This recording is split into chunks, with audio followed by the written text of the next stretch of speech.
prepare your tactics. Mechabellum's calling. All right, hello and welcome everyone. I've got Mechabellum for you today. Happy Saturday. We have the Rust and Furious tournament. Currently, I am looking for our first match. I do believe we already have one of the matches. Perhaps that's one of the matches already up and running. We are looking for Team Salty Owl versus Woot's Minions. This is going to be Costelia and Salzwerk versus Chemtrails and Skay. I just need to find their match to start off the finals for the 2v2 Rust and Furious tournament. Good to see you all. Glad you came here to join us. Aha. Looks like they've already begun. That's okay.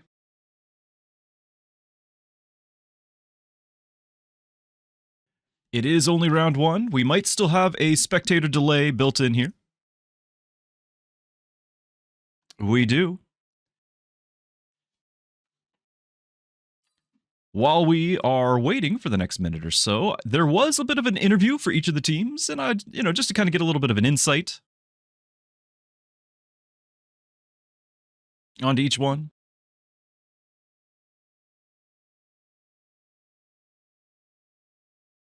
For Team Salty Owl, the name was this. It says that they try to just basically smash the two player names together, right? And their logos as well. So for Salzwerk, the name translates to Salt Production, and Costelia has an owl as a profile picture, so they just kind of threw it together for Salty Owl on that. And then for Woot's Minions, I think there's a little bit more history here. As the game gets going, though.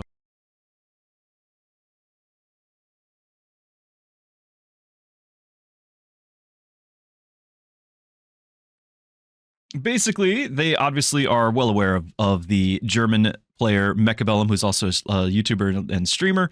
And he calls his VIP members his minions. Apparently, both of our players here, Chemtrails and Skay, have managed to get themselves banned from his channel. And so they're just trying to stay loyal, it looks like. So here we go. We're going to have, on the blue side, we have Skay and Chemtrails. That's our team, Woot's Minions. And on the red side, Costelia and Salzwerk for Team Salty Owl. And I'm going to get myself out of the picture so we can enjoy the match.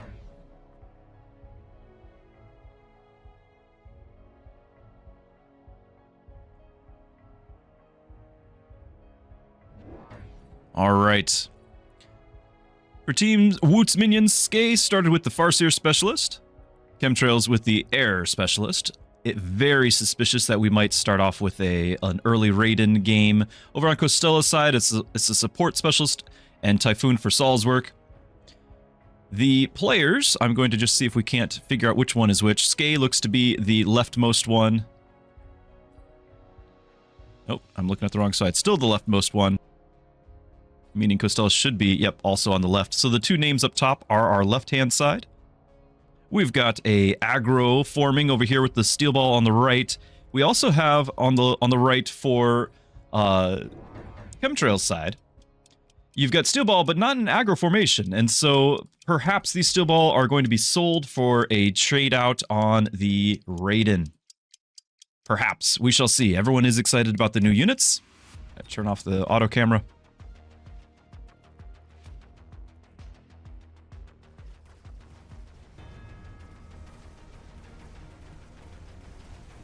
All right, the aggro side over there on the right-hand side does look like it's making some healthy progress. However, reinforcements has arrived. The big news, though, is the center push.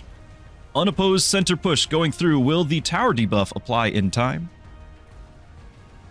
It does. This could be quite dramatic for the blue team.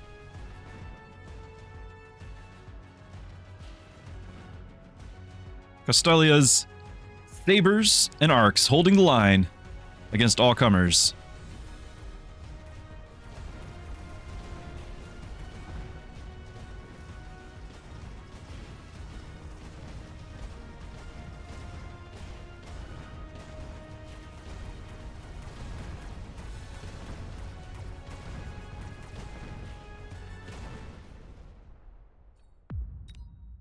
And that said, we are going to now hide the chat window. Therefore, we won't have any... I'll have to turn that back on, but that way we won't have any spoilers towards the end of the match.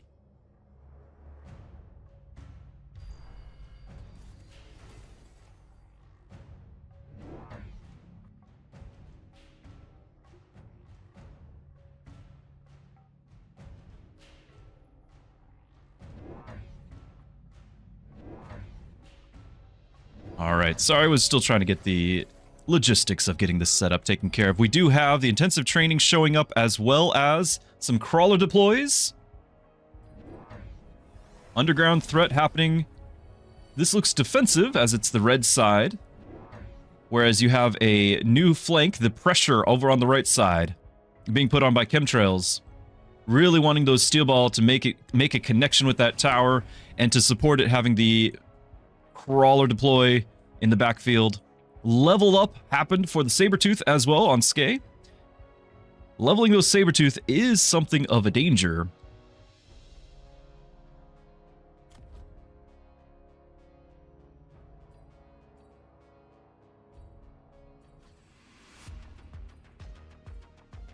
By Skay leveling, I did erroneously say that that was Costelia's Sabertooth.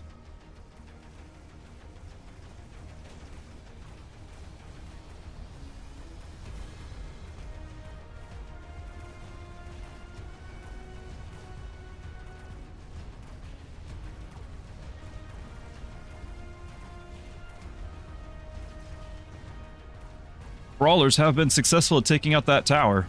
Once again, the steel ball are delayed, unable to make the aggro push. On that left side, some more solid XP for the Sabertooth.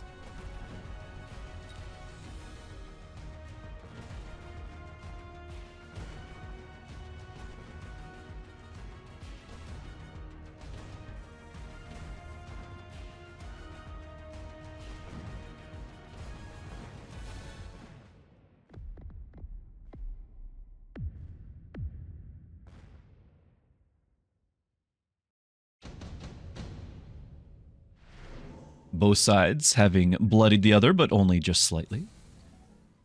Raiden making an appearance. Costello picking the Phoenix, no doubt, to defend against the inevitable at Raiden. Skay probably having the same mindset. Only one player picking the new unit. Chemtrails. Since Chemtrails is air spec, he could have unlocked it for free. However, he probably is more looking at the 13% attack and defense, and he's just adding to it. Skay is adding in some more wasps, looking to have that center push happen again as it did in the first round. Both of the red team picking up the Phoenix, level 3 Phoenix. The center one's going to have a bit of a trouble with the wasps, however, it might just be the key in making this push finally happen for Salzburg. Looks like Costelia trying to give a little bit of an assist. This will leave the center without much anti-air. Only 2 marksmen on Costelia's side to defend against these wasps. However, Skay not really taking the opportunity. Looks to have already sold out of one of the wasps. The Typhoons making their appearance. Classic Typhoon steel ball push. Will the new Raiden be sufficient to handle this aggro?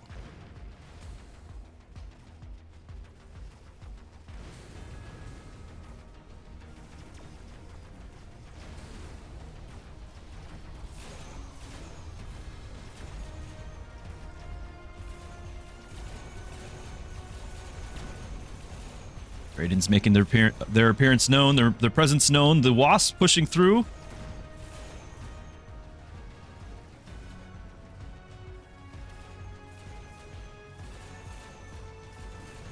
However, the power of the Typhoon Steel Ball combined with the support of the Phoenix proved to be too much for the new unit. It is now up to just a handful of anti-air units, including that Farseer, as well as the timing of the tower debuff.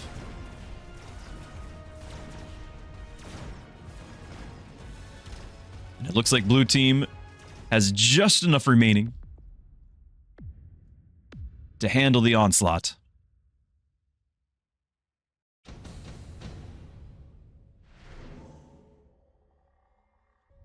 Moving into the next round, probably going to be seeing some commitments here to particular strategies.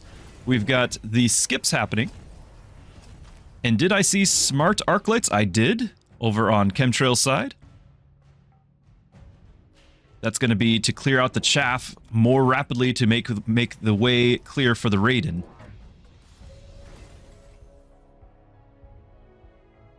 All eyes on those Raiden to see what they can do against the mighty Typhoon Steel Ball push. However, I do notice the Steel Ball has been sold.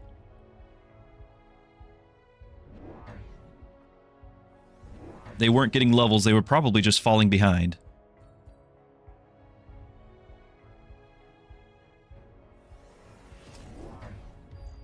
Three Raiden, sometimes called Sparks in chat. Now with range.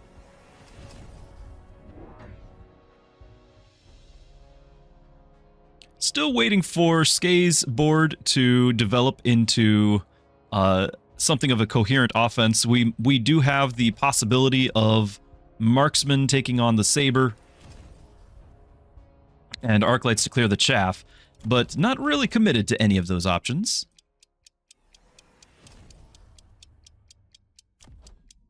I do enjoy the new Sabretooth rework. However, in Standard, using the secondary armament is less likely. Over on that right side, we did see the homing missile upgrade on the Typhoon. Picking that first before the shield upgrade. It's even questionable how effective the shield upgrade is in the face of the new Raiden unit.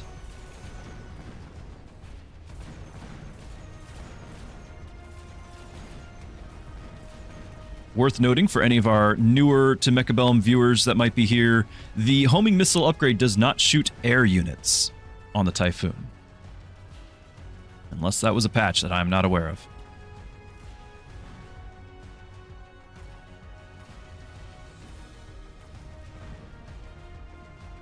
Looks like the Sabres are just getting outranged. And once again, we have Skay facing off against Salzwerk.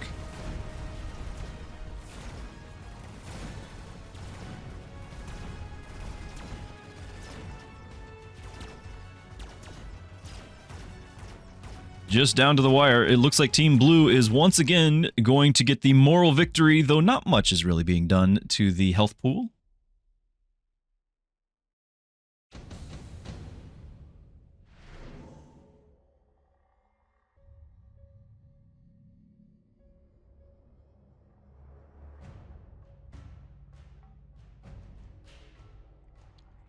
Ooh, we have double artillery on the left, double Mustang on the right being chosen.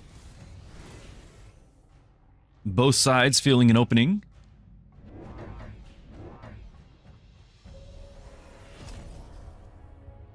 I do believe if those Sabretooth are going to be of any use at all, they are going to need range. This is not going to be a secondary armament game at all by picking Standard.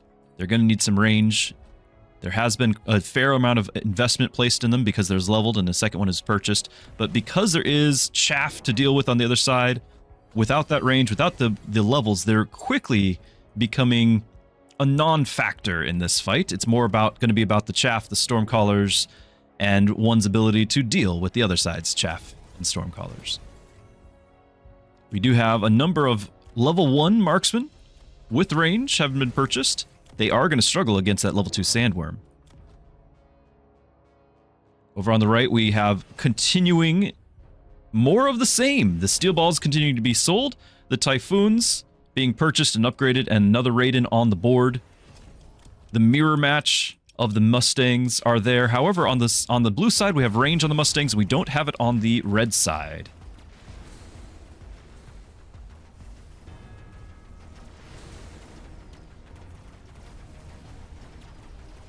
Those Raiden reaching perhaps a critical mass. One more tech, whether it's going to be the lightning jumps or the extra target. One more tech will be quite the power jump. However, it does look like the missiles from the Typhoons were able to reach that tower, not being distracted by air units at all. And once again, Salzwerk taking his side, doing it a little more quickly, perhaps undermining Skay's attempts to finish off Costilia as that tower goes down while the artillery are still firing away. This does look to be some momentum shift back to red side.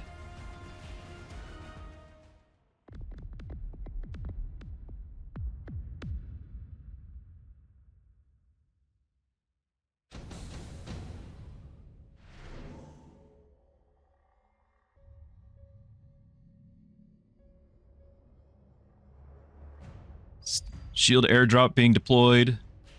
Both the blue side here. Everyone opting so far for the shields. And Skay bucking the trend with the acid drop. Will it be at the correct location? So far, unopposed by all the shields. Double shot has been selected for the saber, not range. And the reason being that sandworm is not going to care about your range. And so double shot does take priority now that the sandworm's in play.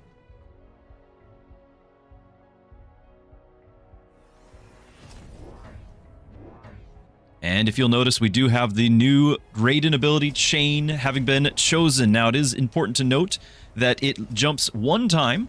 That jump will do only 30% of the damage of the initial hit, but what this does basically mean that the 4 Raiden that shoot at 3 targets each are now, instead of hitting 12 total targets, are hitting 24 targets. That's a big deal when you're dealing with chaff and low health units like Marksman.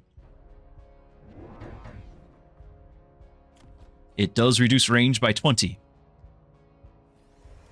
Range not being a huge deal since you're up against Typhoon. If the opponent was more focused on the Phoenix or on, say, Marksman, that could give opportunity for a Marksman to outrange the Raiden. Doesn't look to be happening here, though.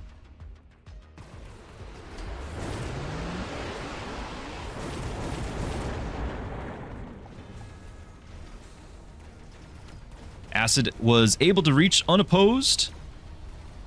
Significant number of units, but not the saber teeth being camping out in that acid. In the reality, it's only just the glass cannon units having this health slowly drained. That damage buff against the saber does slow things down. However, it does look like blue team has quite a bit of momentum moving into this turn. Huge turnaround now that the chain has been clicked, and it's just an obvious turn of events. The power spike is real.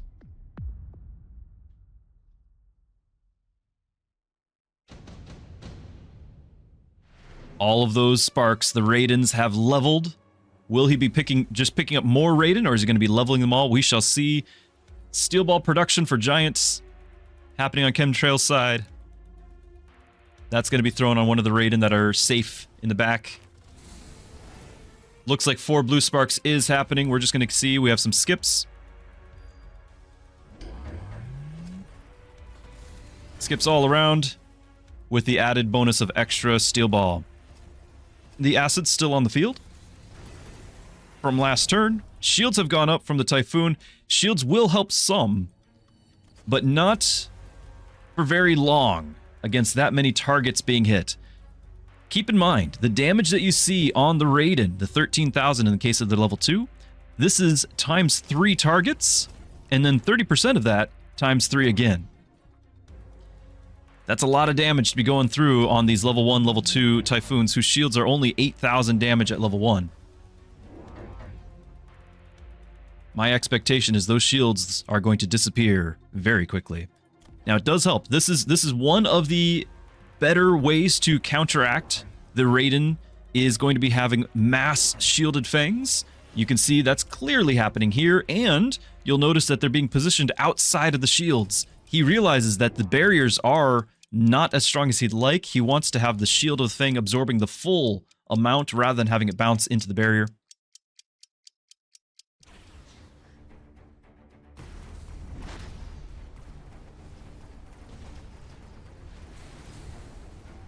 Shielded Fangs doing their job.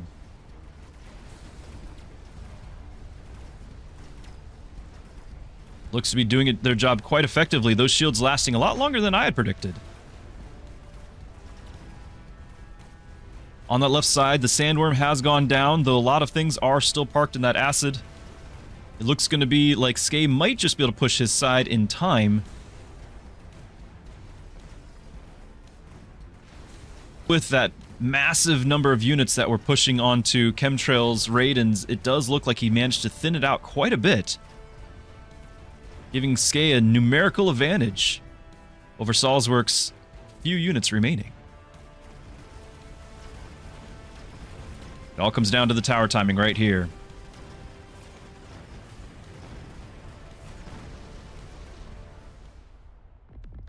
That looks to be like it may just be, it is enough for game 1 of the Rust and Furious tournament.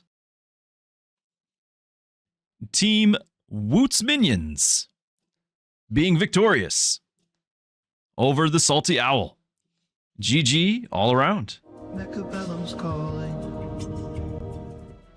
Okay, I am back. We're once again waiting for the next round. While we do so, let's have a look at the brackets.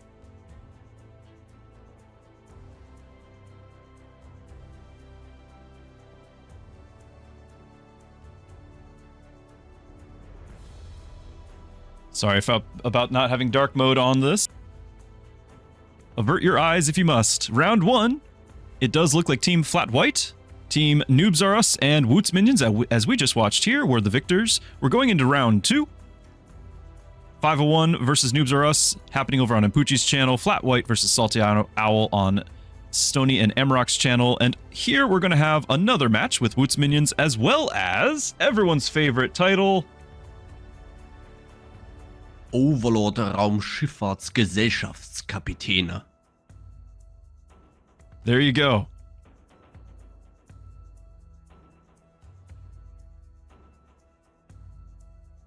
So now we're on the lookout for our team matchup.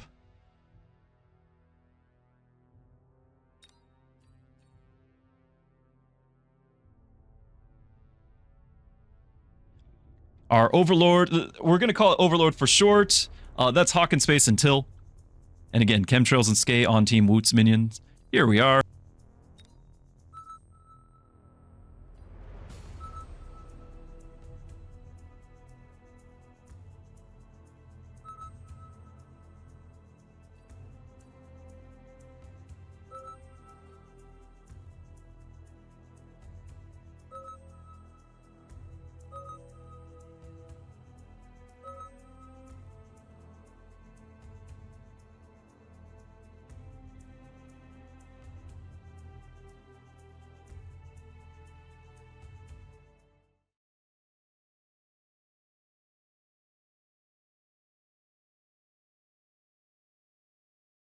I do believe most everyone is curious about the name. They say you can call them the Space Captains, if need be. I do believe there was a rough translation.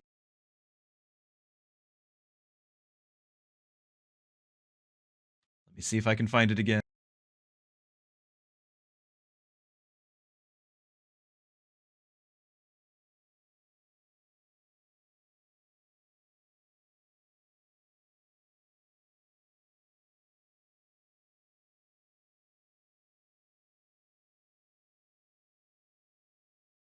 Well, I might not be able to find it, but there you have.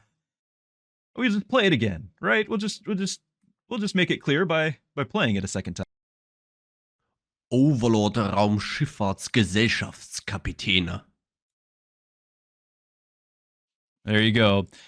They basically wanted to come up with the name with that was going to be difficult for the commentators to pronounce. They succeeded. And then, so basically, it is a extra long German word. Apparently, it's a singular word, and then they added Overlord to the start of it. That was the inspiration behind it. What is the most difficult word we can come up with, and make it Mechabellum by adding the Overlord fact to it, the Overlord part of the name. For Woot's minions, Chemtrails and Skay actually do regularly interact almost daily for their twos. They work together quite often. It might have looked that way as well, as we saw them playing a bit with the cooldown abilities, the spells and such. All right. Our match is about to begin.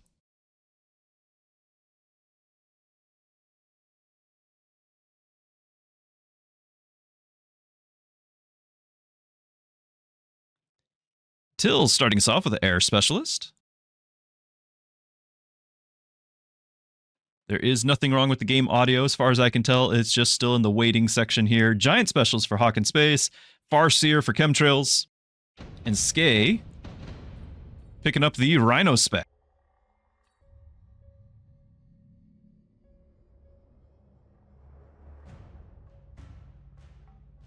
Okay. It looks to be Team Woot's minions are on our left again. And Team Overlord will be on the right. That is, once again, that is Till, Hawk in Space versus Chemtrails and Skay.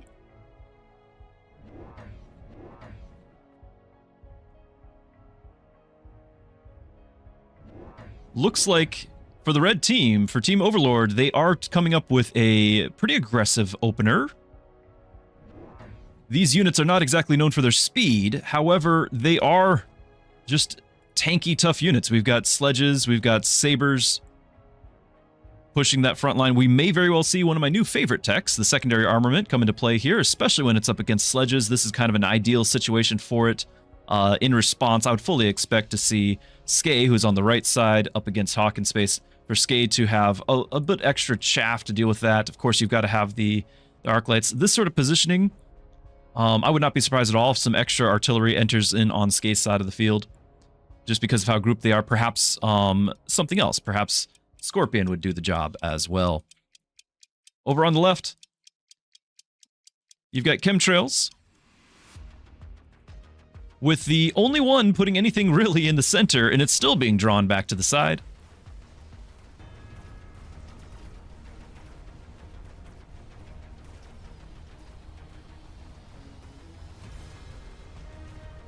That aggressive positioning on the red team looks like it may just be paying off for an early round one. There is still some artillery doing artillery things. Those marksmen getting to pick off the giants, not the giants, but the tanky units as they make their way slowly, laboriously towards the tower and eventually losing that round. Skay victorious against Hawk in Space. Now we'll see if the marksman can do it again.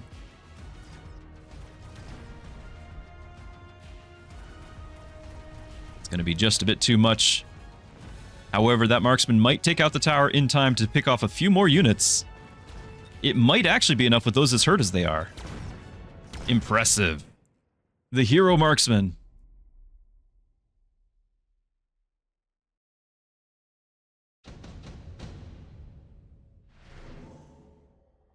Round two.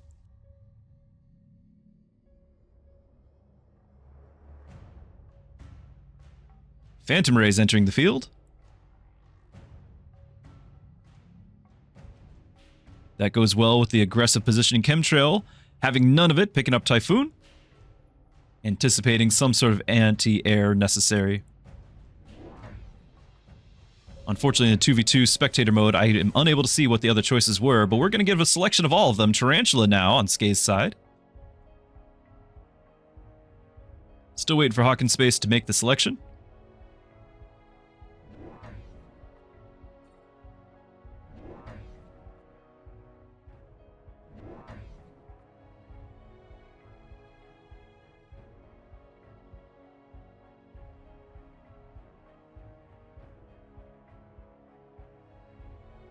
Let's Let's have a look at the board while Hawk in Space considers its options.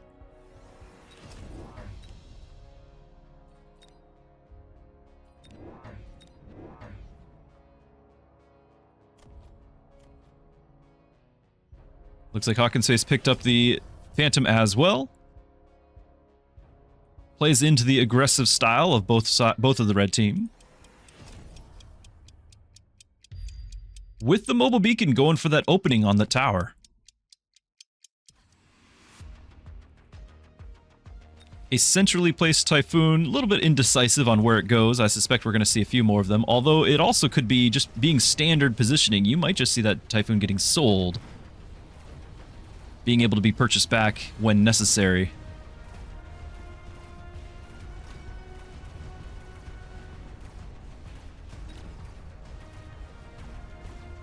Flanking tower kill. Skay's side dominating that right-hand side of the field. Chemtrails looks to be losing that tower. Will the Phantom Ray be able to get there in time? Do enough damage to take out those.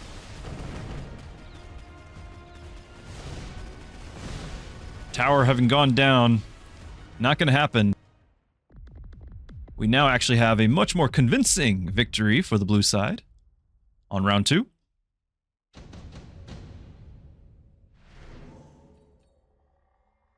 Underground threat being picked up on both Till and Hawk in Space, looking to put more pressure.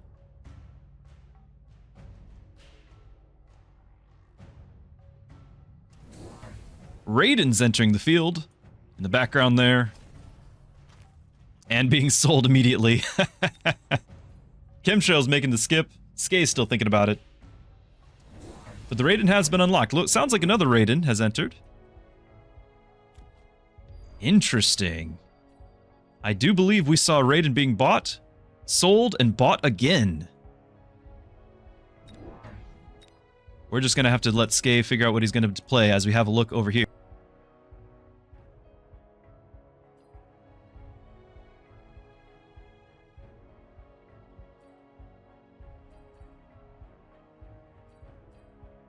Alright, so Hawk in Space, I do believe, purchased a Raiden, sold it, and then purchased it back.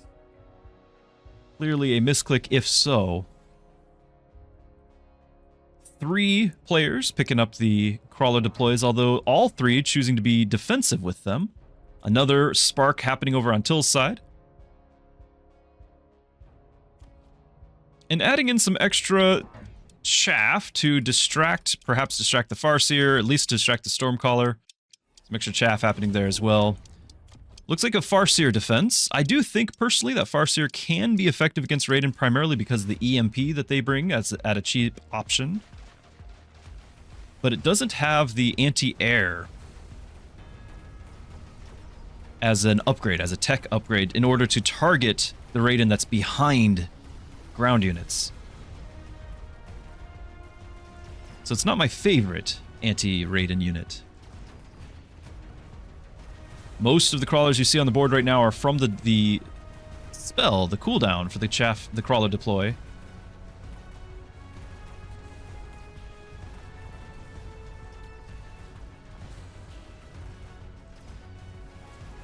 Farseers are getting the job done. Making that connection there, and yes, they can pick up range at some point as well. I just have a preference to be able to know that they're going to target air within a certain parameter. Blue team continuing their onslaught against the red team. The defense proving to be too much. Rhino having arrived now that it's round 4. Absorption module, inefficient tech research for Skay. Double absorption modules. Are these going to be going on the Raiden? Chemtrail as well. It does look like Raiden's picking up absorption module. I'm going to assume the other one picks it up as well.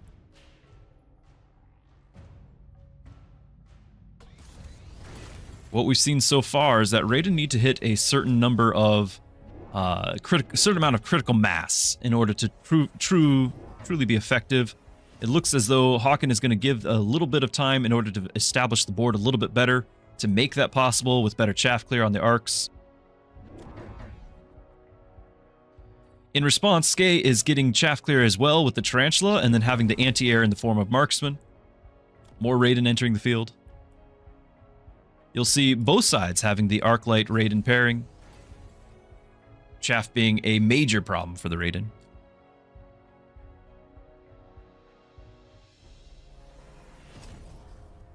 The other absorption module that's not on a Spark is down here on this Farseer, no doubt in hopes to just keep it going in order to be a anti-air for longer.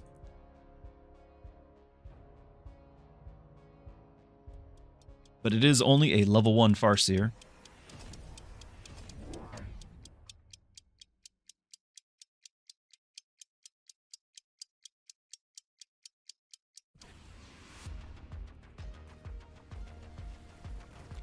Pulling out my drawing tool, you'll notice in the upper right, we've also added in that Rhino from the Rhino Specialist. That could be a major player in this round.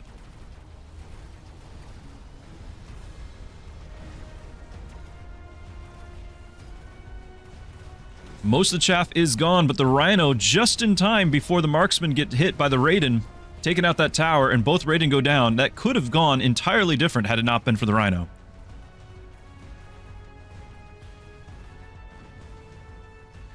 Over on Till's side, the Farseer closing in, the tower having gone down, his Raiden going down as well. And it looks to be that Woot's minions continue to keep the pressure on.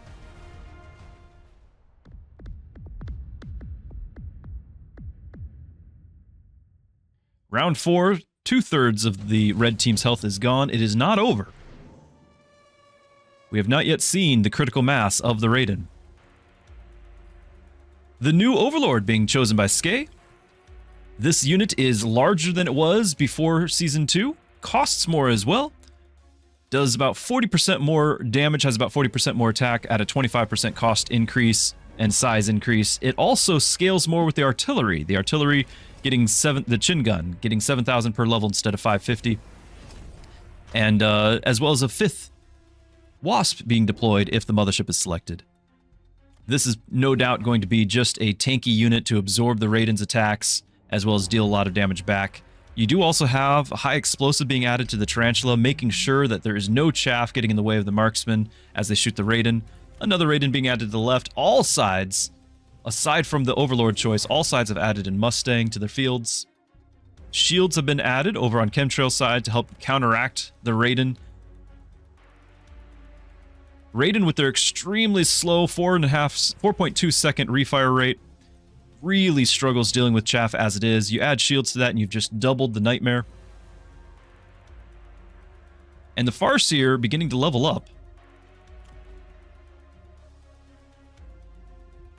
We do have range on both the Mustangs. This should clear out the chaff a lot more quickly to help out the Raiden for getting their job done. You also have range getting on the Raiden on the right-hand side over on Hawkins' side. Again, they're just trying to reach that critical mass when you have enough Raiden to do the job, but you also have to have enough chaff and enough chaff clear so that the Raiden are able to. Looks like the Rhino on the top right corner is not going to make it this time, but it is a distraction. That's probably why it was not sold. It does certainly buy enough time for the front line to go down. However, Till's side, until this tower goes down, Till's side was doing fairly well. But the tower has gone down. Now it's up to the level 2 Farseer to see if he can finish the job on that Raiden. The Raiden is level 2 with the heal. It looks to be that this Raiden is going to be continuing to clear more things out. That tower having gone down is going to allow him to heal right back up. He's gotten another level for next round. Tower down again. This is the moment of truth.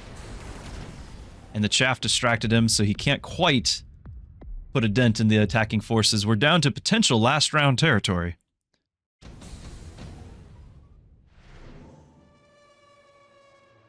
Amp cores, no doubt going to be going on Raidens as well.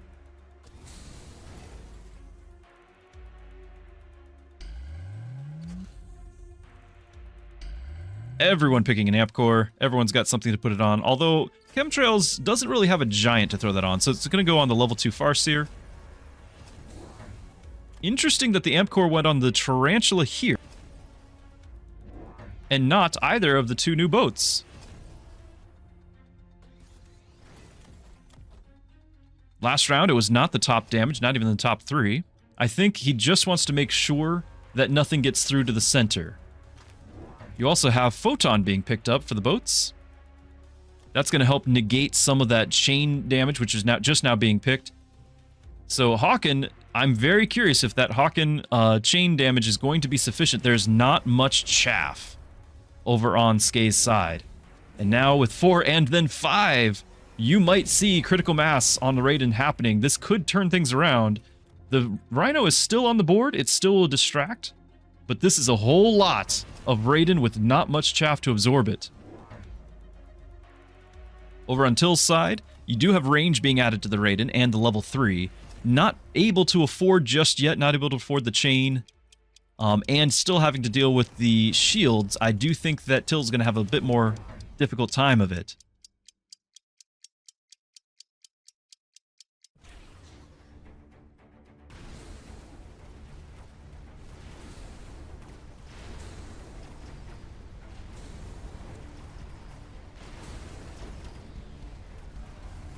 Some of the Raiden already being taken out on that right side. Looks like the range of the Overlord, they just didn't care, did they? The Photon seems to have just negated entirely the damage incoming from all of those Raiden, and it just did not matter. We might have a shutout here. In fact, it does look like we will.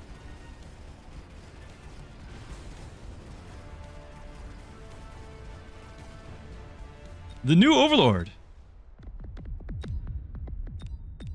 Maybe not single-handedly carrying that side, but certainly a force to be reckoned with. And round 2, Woot's minions prove to be the victor yet again. Prepare your tactics.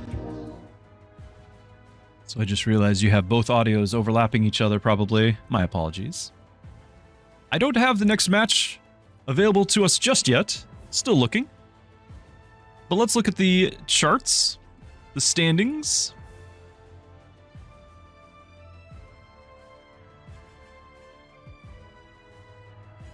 Avert your eyes. Round 2, we had Team 501 defeating Noobs R Us, Team Flat White defeating Salty Owl, and Team Woot's Minions, as we just watched, defeating Overlord Raumschifffahrtsgesellschaftskapitäne. There you have it. Moving into round 3, we're once again going to have Team Overlord Raumschifffahrtsgesellschaftskapitäne.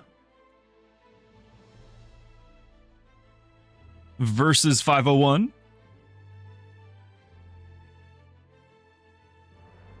Much excite happening here. Let's go see if we can find them.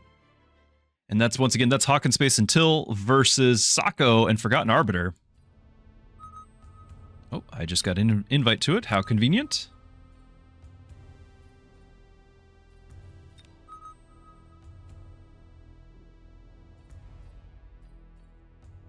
Wonderful.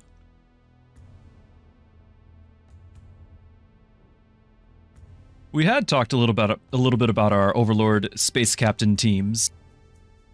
Aside from just trying to annoy commentators, they do generally play 2v2s together just to kind of relax, as they say, from the exhausting solo queue, from the grind.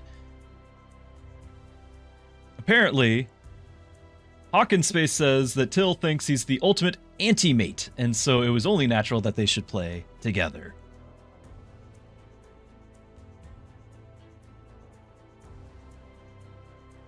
As far as Team 501, Sako and Forgotten Arbiter, they thought to themselves, to pick out their name, they thought to themselves, what is the best Mechabellum region? And this is what they came up with. I have no opinion here.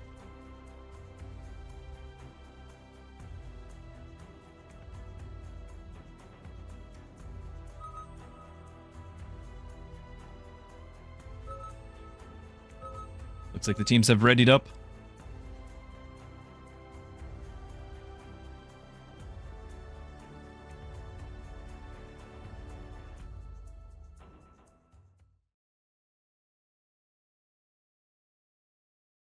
And we'll have our 2-minute timer as we wait.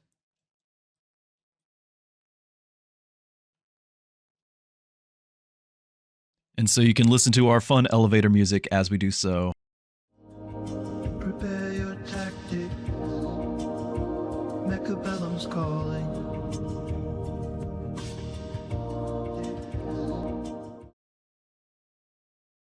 Getting down to just the last few seconds before the match. This is round 3 of the Rust and Furious tournament. We have blue team, that's Hawk and Space and Till. We're on Team Overlord versus Team 501, which is Sako and Forgotten Arbiter. Starting off with the supply specialist.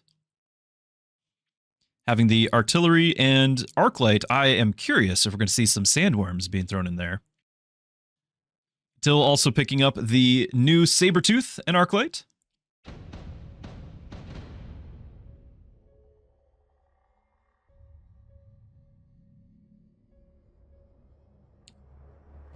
Looks like I've got my icons incorrect for which team is on which side. Let me just switch that over real quick.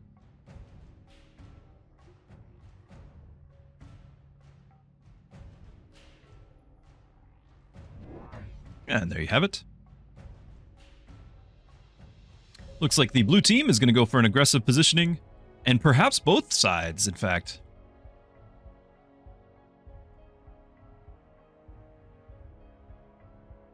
It does look that way. We're going to see some headbutting happening,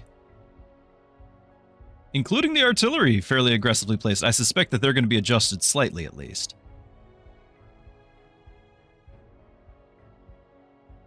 Over on the right-hand side, where you have Till and Arbiter.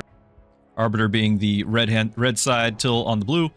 I do think, yeah, you're going to have pretty much a mirror match. You've got chaff being added.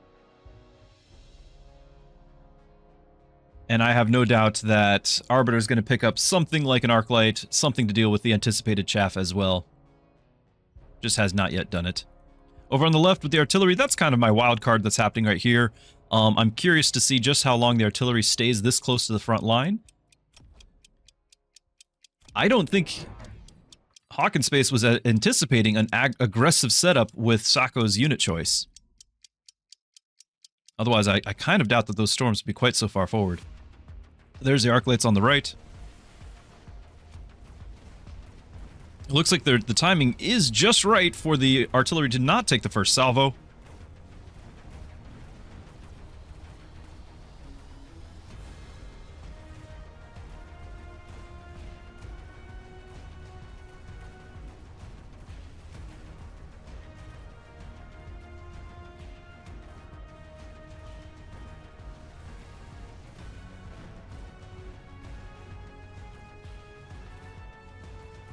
Now it's just up to the artillery whether or not it can land these hits. Not looking like it so far. There it is. Artillery turning around, perhaps? Nope, going for the tower. Gonna lose their own tower. This timing on the tower could prove vital here for red team to get through. Now we're down to an arclight versus an arclight. It does look like the blue arclight will win. Making the first dent on Team 501's health pool.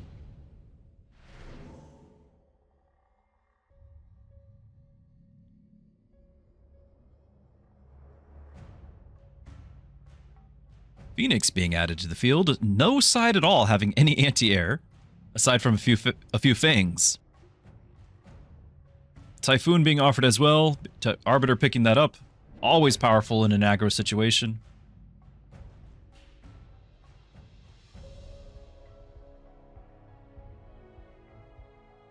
Still waiting to see what Hawken and Sako decide.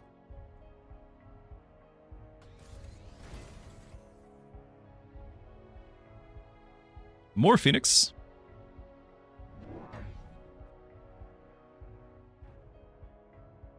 And a steel ball. Being sold. Steel ball immediately being sold for the Raiden. Now we're about to see how well the Phoenix match up against Raiden.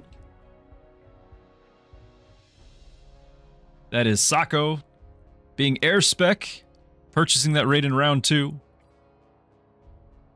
Arbiter having the Typhoon, able to clear out chaff, helping out the Sabertooth quite well. I do think that Arbiter's got a good advantage here, aside from the lack of anti-air. That could, well, depends on if the Typhoon lives the initial engagement.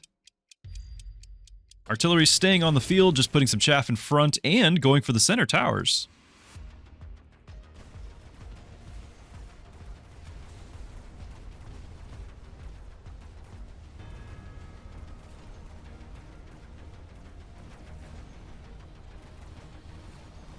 Two more groups of crawlers converging, trying to see if they can stop the crawlers from getting those towers. There's just too many of them.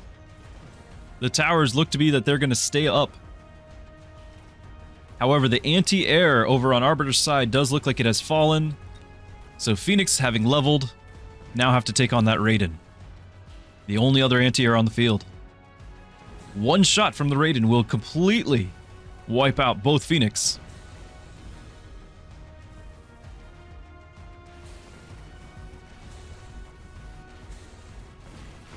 There they go. Raiden about to get a level, perhaps.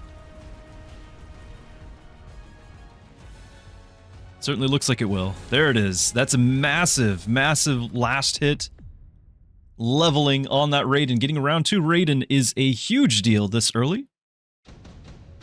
Especially, let's see if there's any items that might be able to be equipped on it.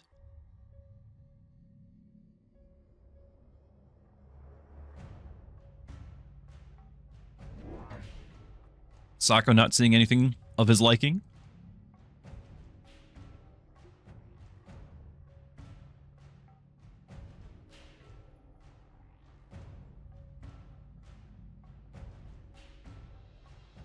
Until going for the supply enhancement, it is only round 3. This will most likely make a profit.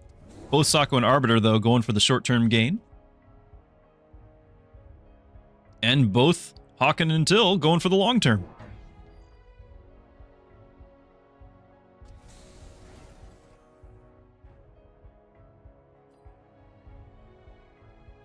Hawken using a bit of a distraction maneuver for the crawlers. Trying to keep as many units at bay as possible. The big question going to be, is there anything that's going to be able to counteract this level 2 Raiden?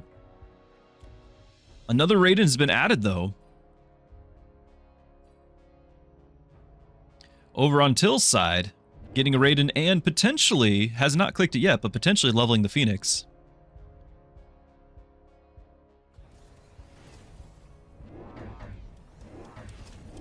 I do feel that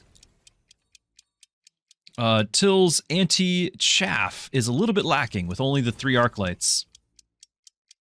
It's going to make it difficult for the Raiden and the Phoenix to connect.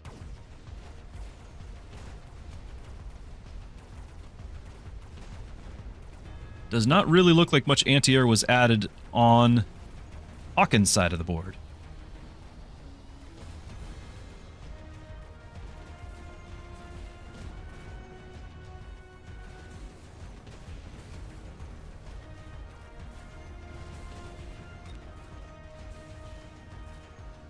The level 2 Raiden getting some significant XP again. Looks like it's going to be able to take on pretty much the entire board by itself at this point. We'll see if the other Raiden, over on Till's side, will be able to level up here and maybe compete in the future.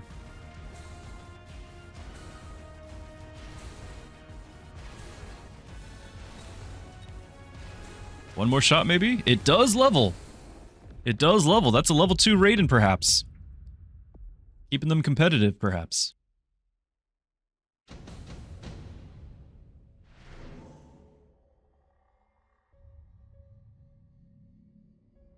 Haste module selected by Forgotten Arbiter, and Sako as well. Wasp Swarm over on Till's side. And on Hawken's side. Both teams working together. Thinking alike. Trying to get the There's a defensive wasp and an offensive wasp. New wasp being purchased, though, over on Sako's board. He is air spec after all. It's not a big investment for him to defend those centers.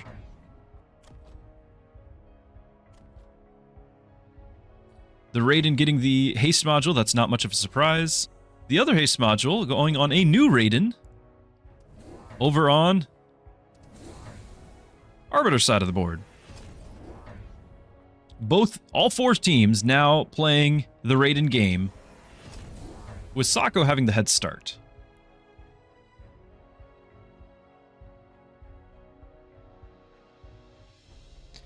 In a game like this, it is going to come down to chaff, I believe.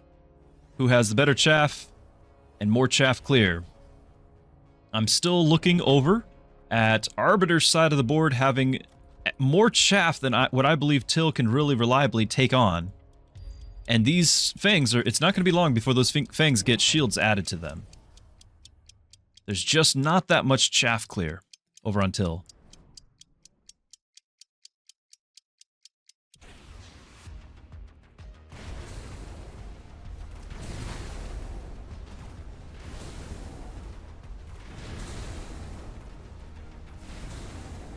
Still, it is 4 of the new Raiden versus 3. And the center towers look like they're about to go down.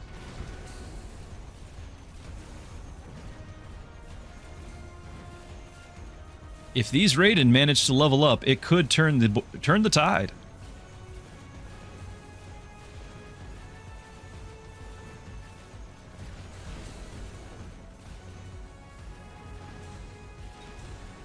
All eyes on the level 2 Raiden with item. Tower having just gone down, but it's not targeting the air, it's still targeting chaff.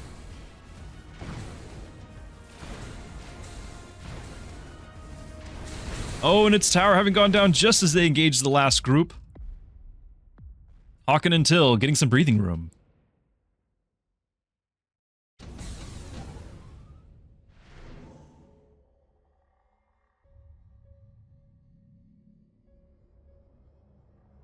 Absorption's going on all the Raiden. Probably all 4 players picking up absorption here.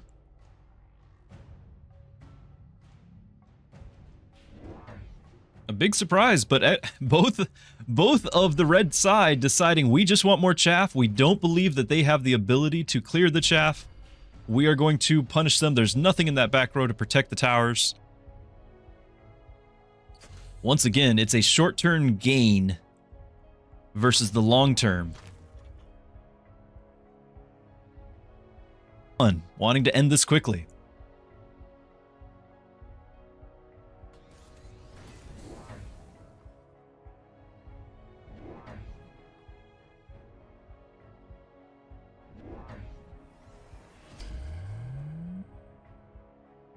There's the shields. That is a power spike.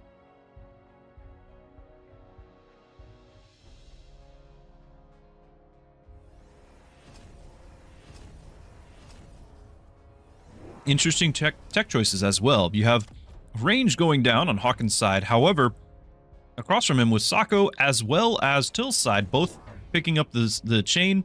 And now Till also getting the range on top.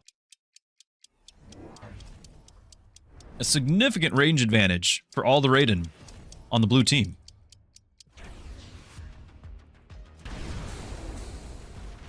Last minute arc lights being deployed in the rear. Perhaps being able to successfully defend the towers.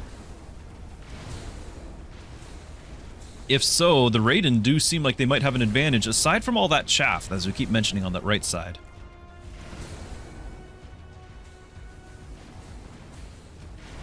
Towers having gone down. There's a window for all those Raiden to be dropped. Nothing to protecting them anymore.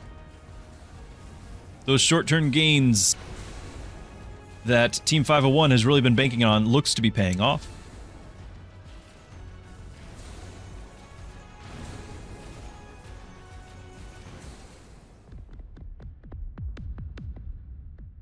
An absolutely massive round for Team 501.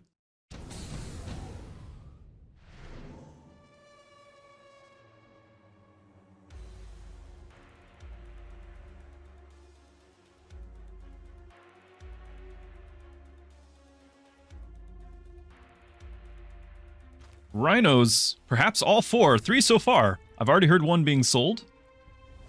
4 picking up the rhino. We actually have a teched rhino for Sako. Clearly wanting to push that tower with the armor. Another armor tech over on Till's side. Hawken having sold the rhino. No, somebody just sold random. All 4 rhino have been kept with armor being chosen for 3 of the 4. Just something else was sold. And more things as well. We now have a level 3 Raiden, and the techs have not gone to the same. We don't have range. We have instead EMP. This could prove vital. You have quantity.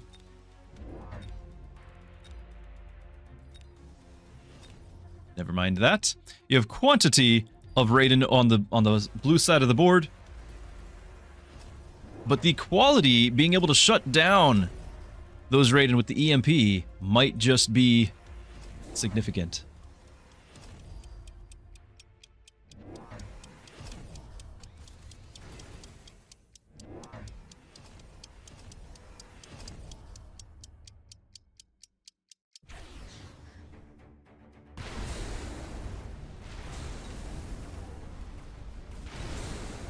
Sako not actually going for the range or speed boost either.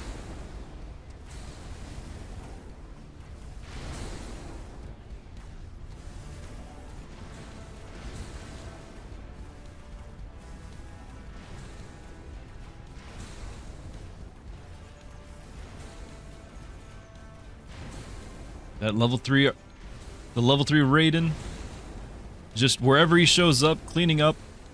1 rhino, Sako's rhino remaining. Adding another. Actually, no, there are 2 rhinos. Both rhinos clearing out the center. And both rhinos immune to slow.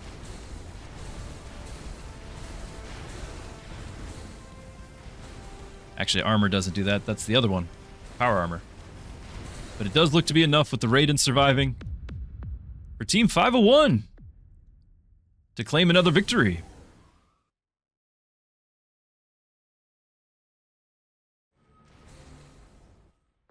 All right, and our battle is starting up.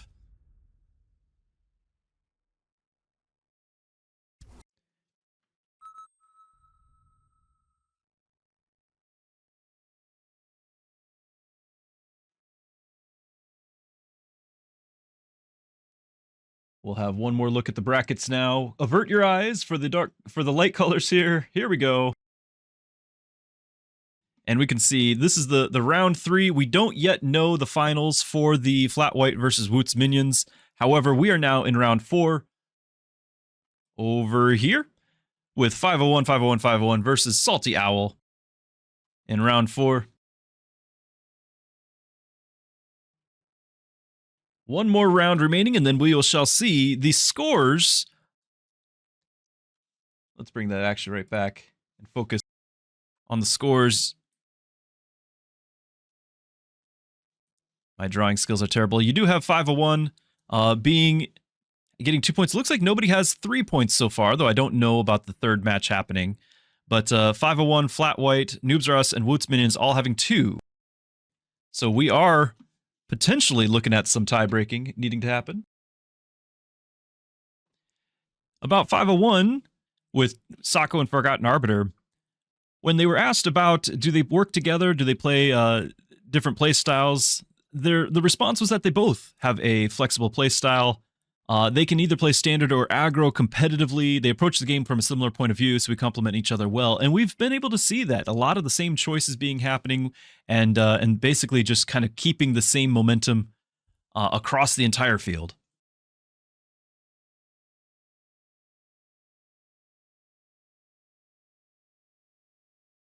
Looks like our match is starting up.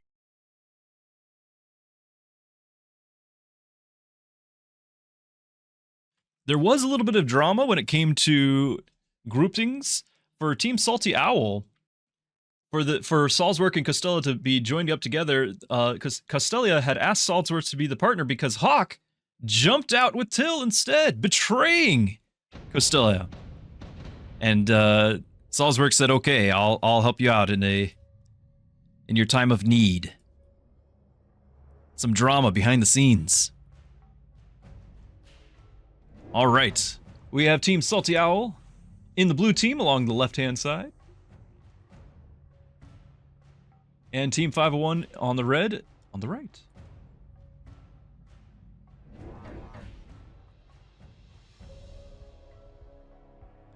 Starting us off, Salzburg having error spec. I suspect we might see some more Raidens happening now, and Costelia picking Farseer, likely in order to counter Raidens. That's on your blue side. Salzburg is the left-hand group. Costelia on the right. Sako pairing up on the left is Amplify spec with some arc lights to start. Those Amplify cores have already been deployed on some arc lights. You might see an arc carry game. Let's see what techs are being run here. Looks like classic arc carry, no anti-air though. Not that many people do, but in this day of Raiden, it might be necessary. Arbiter having Typhoon Specialist, but not playing an aggro setup. Those Typhoons, will they stick around or will they just be sold for something else?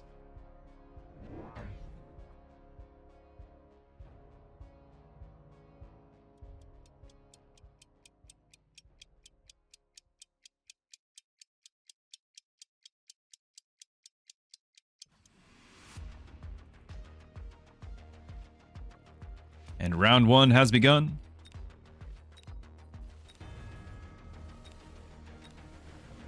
The artillery already making its presence felt, having some very effective salvos in the center.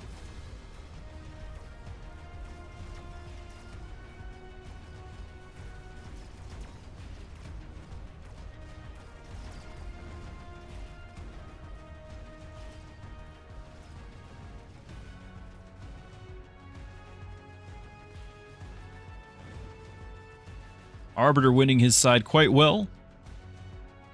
Sako with having supported it in the center.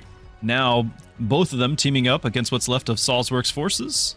And that tower going down just as the missiles are landing on the Mustang. A strong opener for Team 501.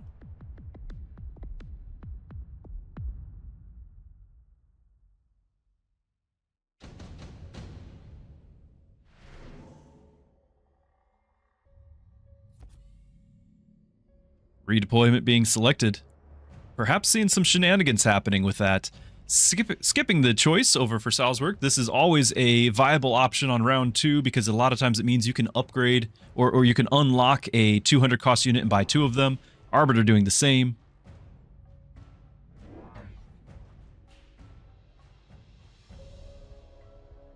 Salzburg, or Sako going for the upgraded shields, feeling that in the standard play here, there's going to be a lot of opportunity for those shields to get some value.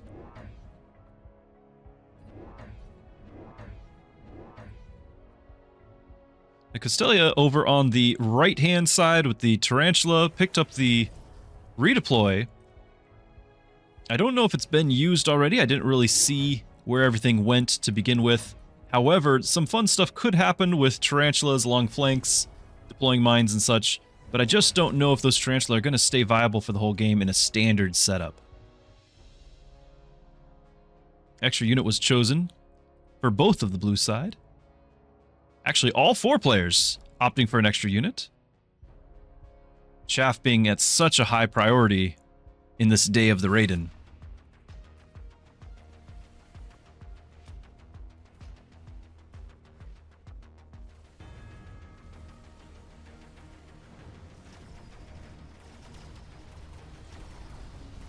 I think the relocate happened with the Tarantula. I do believe there was a Tarantula around here, moving to the center, and it is now over here.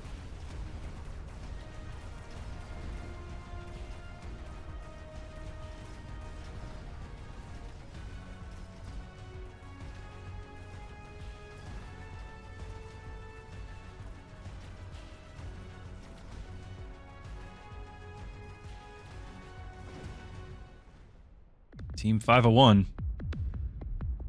Round 2, having brought Salty Owl down to by about a third of their health. Having significant momentum. Salzburg going for the Wasps in order to try to get the jump on his opponent. Still with the forts. And I do believe I've heard the sound of the Raiden deploy.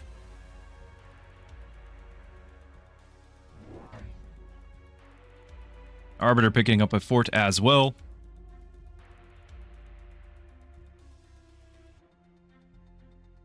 Three forts. Very likely meant to be both a meat shield and an anti-air barrage for the anticipated Raiden.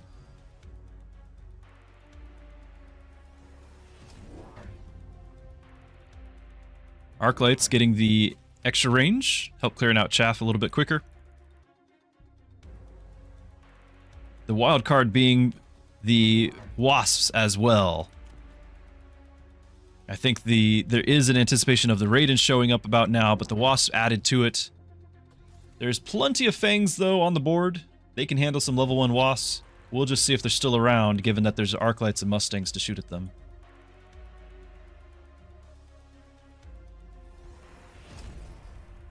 Given that middle has been lost by blue sides every time, I'm surprised there's not an extra either chaff clear or an extra crawler or something to distract the storm caller. A storm caller of their own would actually be quite effective in the middle too. But it looks like they're happy to go for the outsides.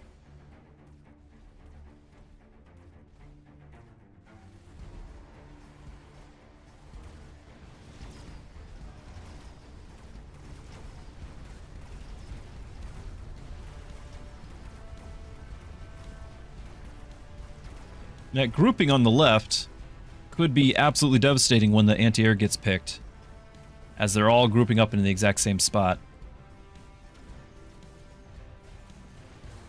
However, looks like all the anti-air is gone temporarily on the left side. The Raiden now getting to feast on the fort.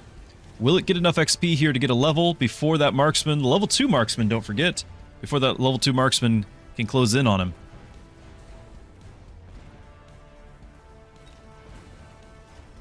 The chaff having crossed over in front of the marksman, meaning the marksman was definitely not going to go down. And we're now round 4 with a third of the life left.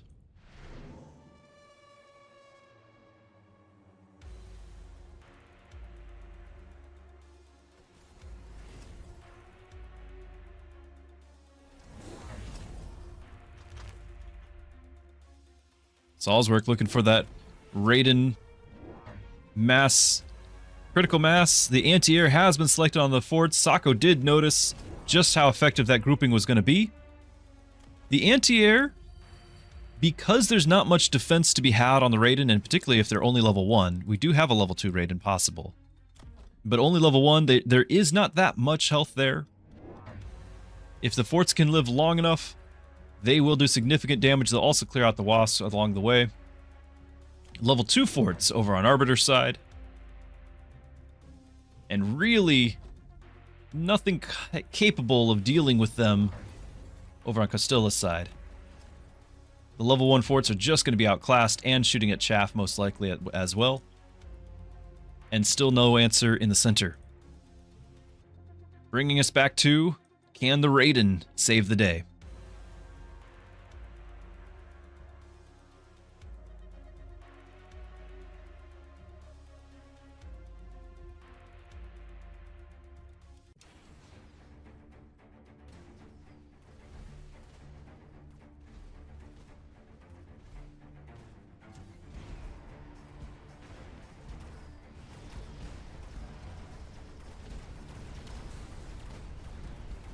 There's the anti-air barrage.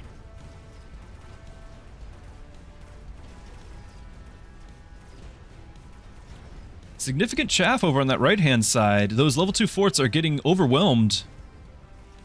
Slowly but surely their health is lowering.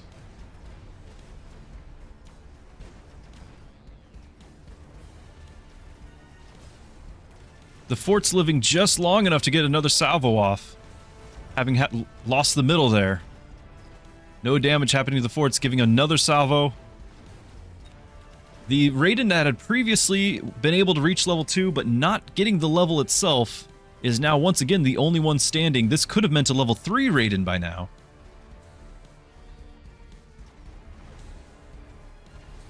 It does look, though, that we are going to see a round 5.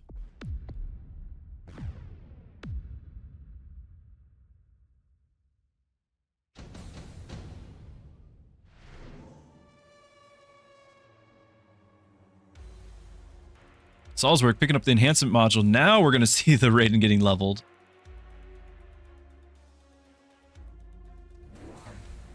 And even more are being added to the field. Costello picking up the tank production. No doubt going to go on those forts. Sako and Arbiter. I do believe this fort was leveled, but it has an item already. So instead, we're going to see a portable shield on the level 2 fort on the left, and just another tank over on the left and the right, opposite sides here. But still, a lot of value being had from this equipment. Those forts staking around. I don't know if there's going to be enough, after having purchased 2 more Raiden, I don't know if there's going to be enough income left to get a tech on these. They're desperately needing tech in order to get past the chaff and start hitting those forts. Still, no answer for the mid. Losing that consistently every round.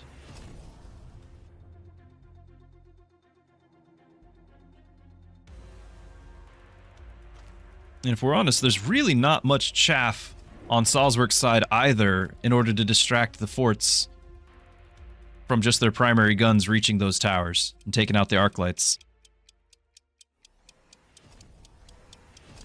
Okay, we did get a tech. We have chain. That is a significant amount of chaff clear when you have that many Raiden. But since there's no check on the arc lights or anything along those lines, that is the only chaff clear. And the fort line has just gotten longer and scarier.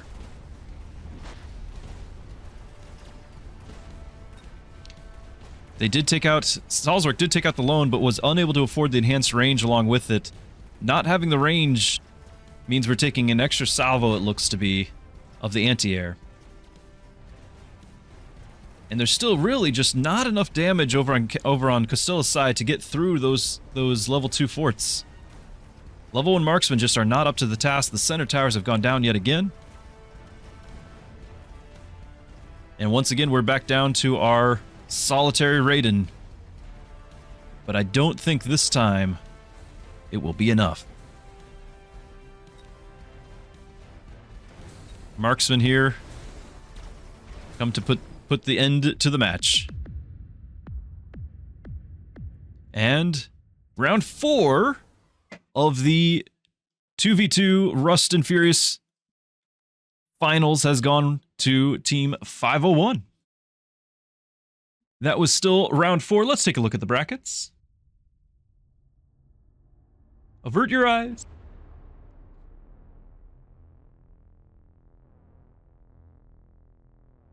Okay, we still have one more match yet to be decided in round 4, and that's Noobs R Us and Woot's Minions. We are waiting for our own match with Noobs R Us, so we're going to have to, maybe we can find them to watch the closure out of that match as well. But we do have Flat White winning out there, and our scores have been updated. Perhaps I can zoom in here for everyone to be able to read.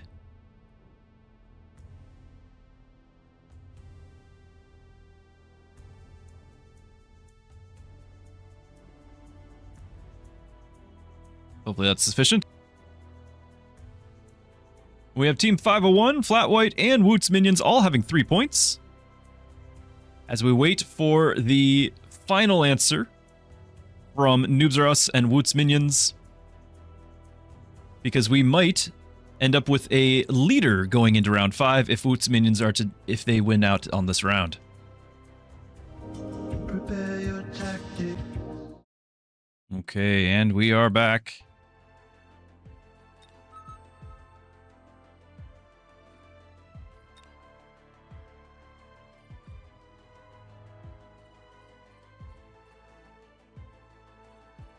Just waiting on Arctorius to join into the match. This is going to be Noobs R Us, Team Sten and Arctorius, versus Team Flat White, Steel Sane and Play Archer.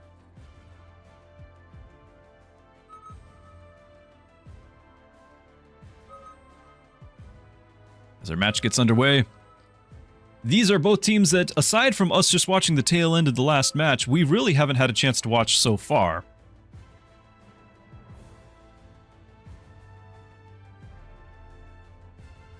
When it comes to Team Flat White, I think I'm not alone in wondering what the inspiration behind the name was, and it looks like the response to that was that they both like strong coffee, flat white. I am not a coffee drinker. I didn't even know that that was a type of coffee, if I must admit. Noobs Are Us, for their team, they just kind of had a spur of the moment thing. And they were considering what primarily twos players, they are primarily twos players. They don't have the exposure of a lot of the top ones. And so they thought Noobs was appropriate, if not at the same time a bit ironic since they're in a tournament, but appropriate nonetheless because they don't usually play at this level, I guess. What brought them together, though, for Team Noobs Are Us, they had both lost their previous partners and were randomly paired in twos some time ago, and they were both solo queuing, which honestly is a brave thing to do in twos. They were solo queuing into matches, they hit it off when they got to team up together, and they've been playing together ever since. My hope is to see some of their playstyle working together moving forward. They were kind of cagey when it came to describing their own playstyles. They wanted to make sure that they didn't give up any hints to their opponents. And then also jumping over to talk a little bit about our other team with Team Flat White. They are both Mechabellum streamers from Russia. And so they stream, they make content there. And so they've just naturally been able to work together towards that end. And so that's kind of what made them together as a team. They have a very similar play style. Their approach to the game in a lot of ways, they make similar decisions. So they can kind of anticipate what each other is going to do. They also say that they believe personal skill is very important in their aspect on 2-on-2 battles to make sure each side holds their own. All right. Let's see how the match plays out.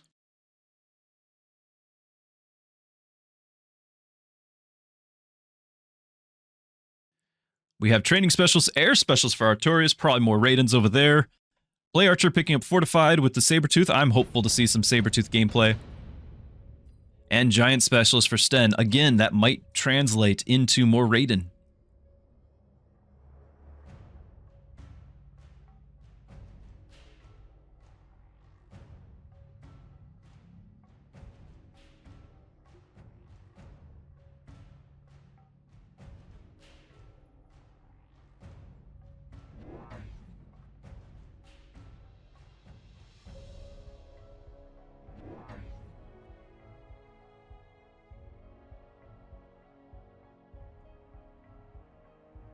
Okay. Play Archer, with those Saber Teeth and the Fortified Specialist not opting to go for an aggro build on those Sabers, so we'll see just how long they stick around on the field. They might be getting sold to make room for something else. Steel Sane next to him, having Training Specialist with pretty much all chaff, and saving the intensive training perhaps for round 2. Otherwise, you're very commonly going to see a blue Crawler being chosen. But not yet. On the blue side, Sten with that Giant Specialist looks to be just doing kind of a standard for being standard. As far as start, making sure you've got your chaff clear and the arc lights. Sometimes you might try to rely on the Sledgehammer to be chaff clear. In fact, with the opponents starting off with having both Sabers and arc lights, I am a little bit surprised that Sten felt the need for extra chaff clear. And Arctorius with the Air Specialist not going for any sort of cheesy start, just also getting the arc lights to support. But on that side of things, there was the justification for the extra chaff clear there. Or chaff to be had.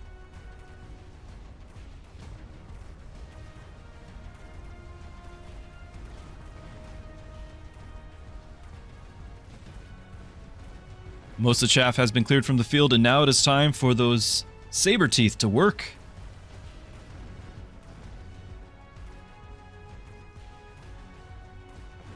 And the artillery is still surviving long enough to get another good salvo on the remainder. So, Team Flat White getting the solid opener.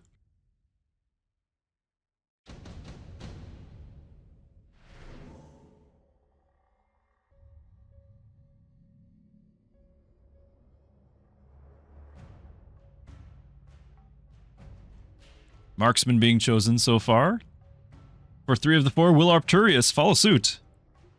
Going for the Wasp. All right, that wasp will be able to at least distract the enemy marksman. There is some things on the board that will also be helping out with the clearing of the wasps. But it's a bold move for round 2, particularly when you're not in a aggro situation to really benefit from them maneuvering around the battlefield. I do feel that Arcturus has a lack of chaff that is going to be felt particularly strongly now that the marksmen have entered the field. Sten adding more chaff to the field, anticipating needing to deal with the sabers a little bit more effectively.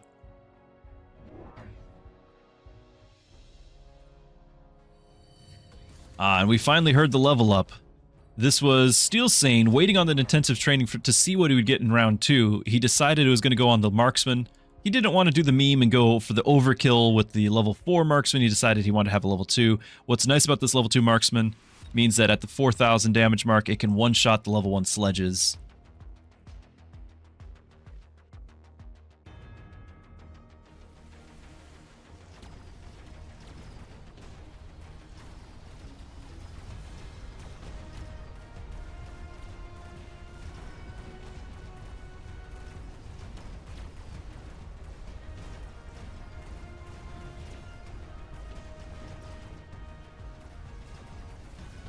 Sten finally being able to push through Play Archer's saber teeth on that left-hand side. Sten being the blue player in the bottom left. His partner Arcturus bottom right. Play Archer top left with Steel Sane top right. Those marksmen, wherever they arrive, are forced to be reckoned with.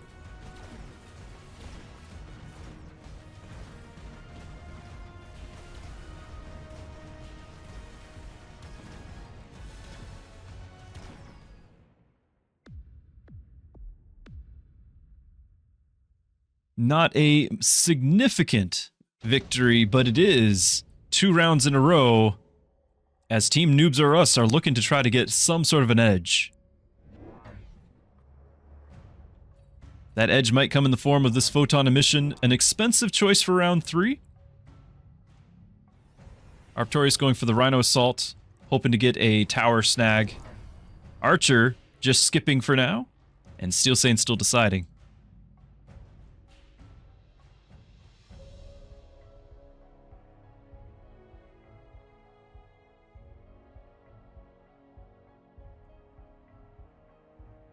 You can already see the Rhino deploy trying to get in there and at least distract all of the chaff. Again, there's not much chaff to be had. This single Rhino should distract all of it. And we do have the Raiden being added to Sten's side of the board. Given the high-level marksman already on the field, Raiden seems to be a risky choice, if you ask me. Ooh, it looks like we've got a Goomba stomp happening here on the bottom right. This Rhino, when it lands, will land and damage the wasps in the center. Should eliminate most of them, and then pairing with it, he's going to be deploying some extra crawlers. That is Steel Sane, and he's holding he's holding all of it in one spot with the crawler deploy.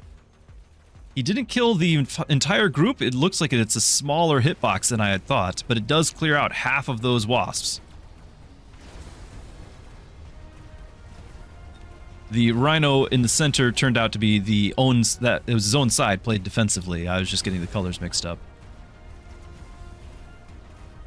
Raiden in the center looks to be, because it isn't being paired directly against either marksman, looks to be able to do some work. But with chaff running out, marksman closing in, I don't think the Raiden's going to be here for long.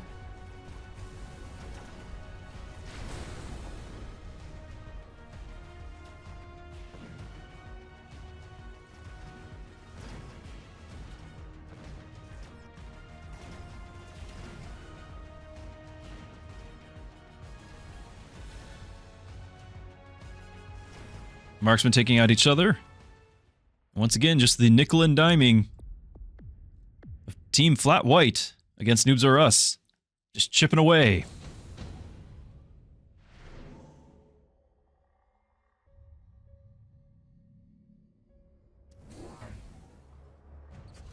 Steel ball production for Artorias. That's going to be going on, surely. A Raiden. They both sides now have Raidens. Both sides putting him in the center, hoping for a combined push. Team Flat White, knowing that the secret is out, is already beginning to upgrade the marksman.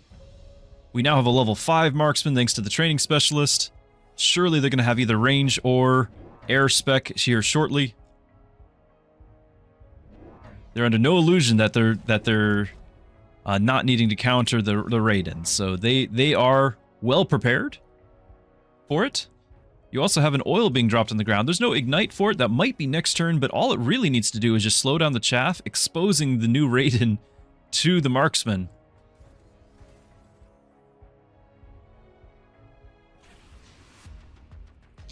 Now you do have the chain upgrade on the Raiden. This does reduce range by 20, meaning that those Raiden are getting closer to those marksmen. But it does help them clear out a little bit more chaff. Keep an eye on the far right side, though.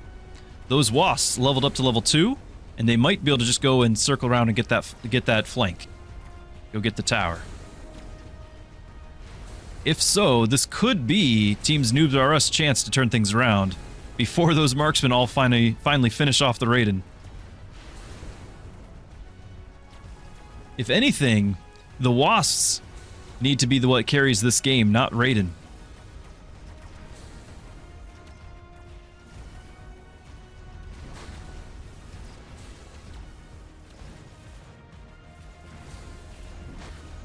All right, Noobs R Us getting some breathing room.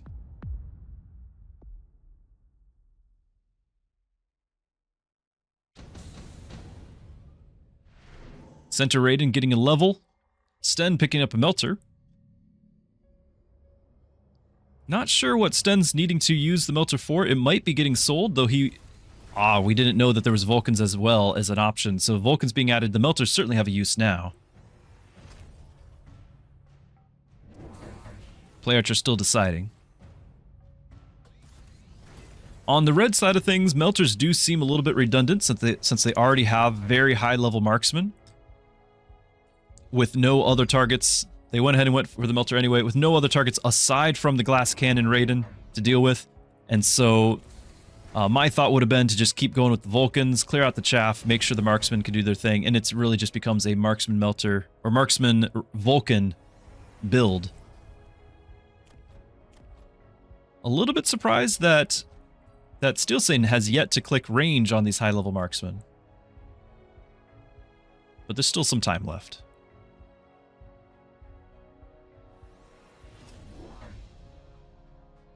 Elite on the arc lights. There's the range on the marksman. Elite on the arc lights. This is not going to be all that much extra range at level 1, level 2. We're talking at 5 and 10 range respectively. It's not really going to help out with that. It does help them clear out the sledges a little bit more. Personally, I think it's premature. I think either saving up for shields on the fangs or just going ahead and getting another marksman or more chaff itself would have been kind of the preferred way. There's not that much chaff on the board to have to deal with that the 5 or 10 range is going to be necessary to handle.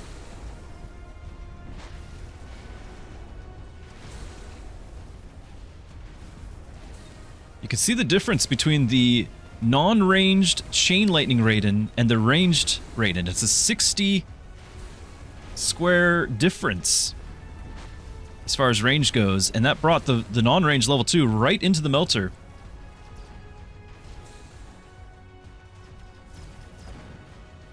And the marksman just absolutely demolishing them. Once again, marksmen are well positioned, well prepared for the Raiden attack. This was a little bit predictable that it was going to be arriving, and the fact that the level 3 marksmen were given out at such an early time really just kind of puts it to questionable territory on whether or not this should even been a tactic to go for with the Raiden. However, laser sights on Raiden is wonderful. I still do think that Wasps would have been the secret weapon here. We'll see if he levels them, maybe techs them, but Wasps against this board would be extremely effective. But instead it looks like we're just going to have nothing but Raiden. Range has been added.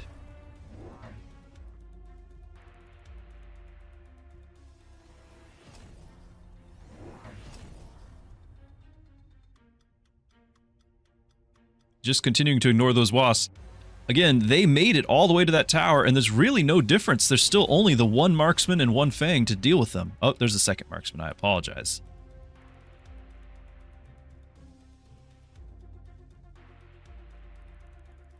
But we've all been there. Tunnel vision is a thing.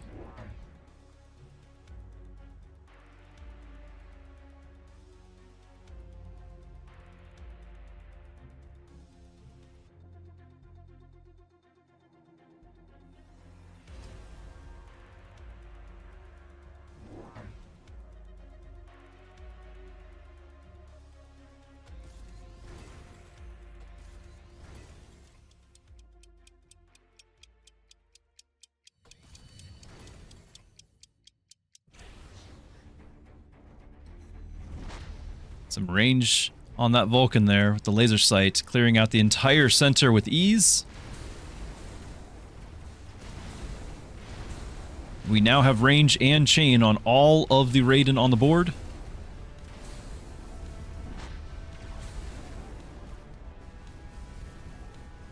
Which makes this quite the power spike turn. If those chains can reach the marksman, as we just saw on that right-hand side, if they reach him again, those marksmen do start going down. Marksmen probably need to have either elite or air in order to be farther back and not get hit with the chain as often.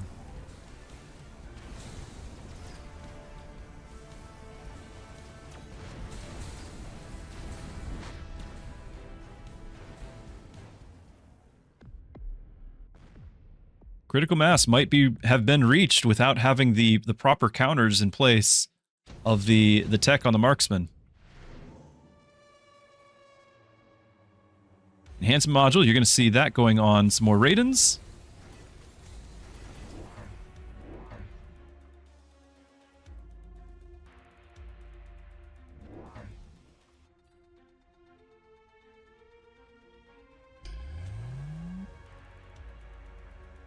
Still waiting on that final choice. Let's look at the field. 3 tech now on the Raidens on the left per Sten, with the EMP. Very, very powerful, reaching all 3 of these techs. I've noticed that it's extremely rare to pick up Fort. Mostly, I think it's because you just can't afford the range reduction.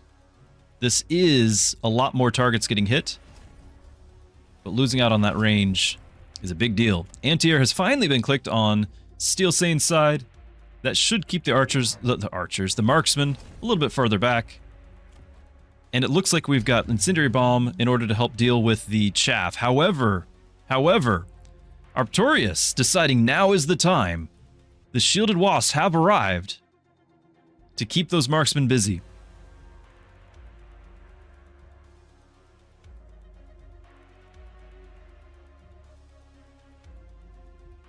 Shielded Fangs happening, perhaps, I don't remember if it's this turn or last on Play Archer's side. Leveling up that Melter. Not quite getting the energy absorption. That was one of those things that could have tipped the balance in the last round. I don't know if it would tip it this round.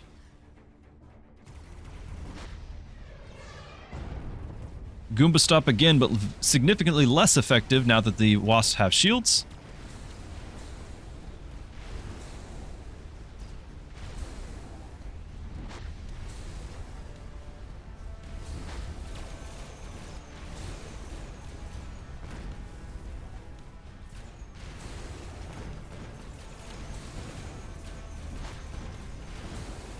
Wasps up front, keeping those marksmen busy.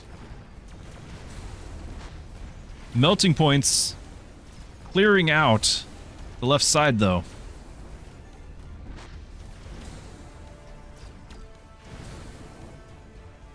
However, the wasp will still be sufficient in, perhaps, I don't know if sufficient, but significant in helping out in the remainder here. Now it becomes a matter of range. Team Flat White back in the driver's seat. The Melters, looks like at least one, perhaps, yes, both have leveled. EMP, probably all around. Or all 4, I would suspect. We're getting into last round territory. There it is, all 4 with EMP. The Photon, chosen on round 2, could be a game-winning move. We shall see. Or at least perhaps game-saving move. A lot of health damage happens in 2v2s, where round 8 there's a lot of units on the field. Anything can happen here. I am not seeing that many shields, though, on Team Noobs R Us' side.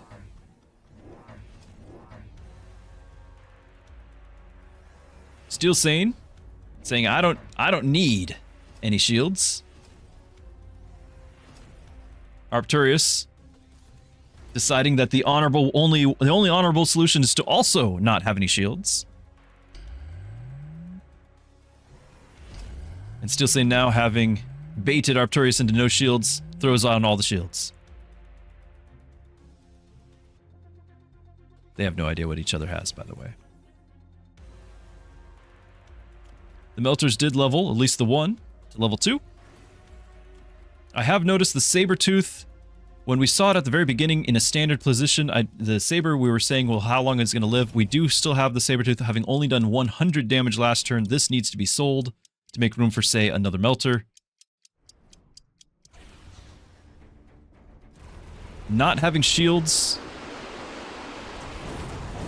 could be devastating. Now, most of his units are in the air, but it does mean that the ground units are slowed, so the air units are moving out in front. It's a lot of fire on the ground as well. Arcturus' units looking to be very thin indeed.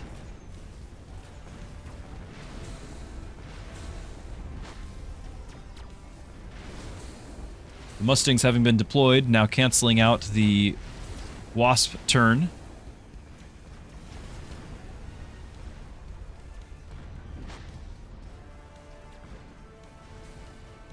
Flat White taking the round. The question is it enough for the game?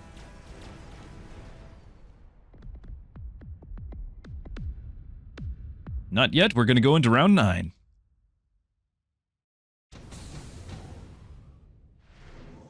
Nuke being offered. Sten doing the more economical option with the Incendiary Bomb, but it does seem like this is time for nukes all around.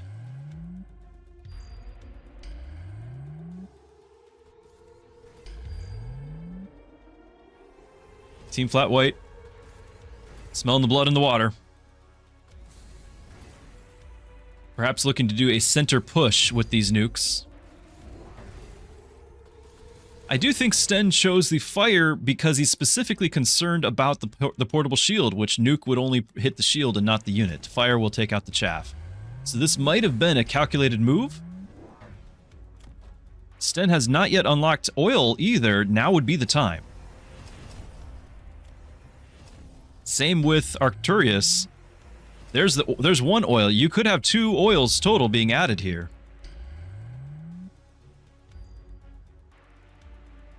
Team Flat White also throwing oil into the mix. Wanting to make sure the units stay in.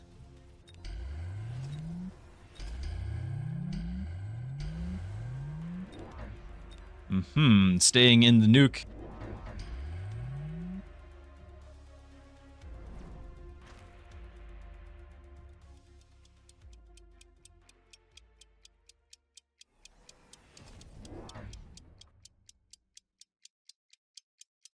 Significant Raiden on the flank here.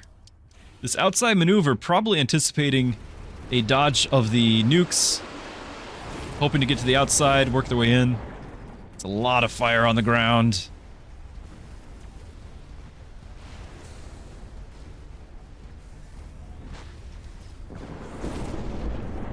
There they are. The mutually assured destruction. As the dust settles and the smoke clears, we still have the Melters alive. The outside push still going.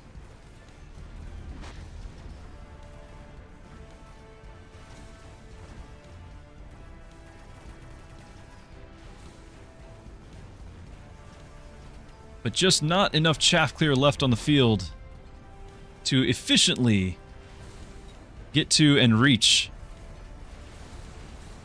what's left here.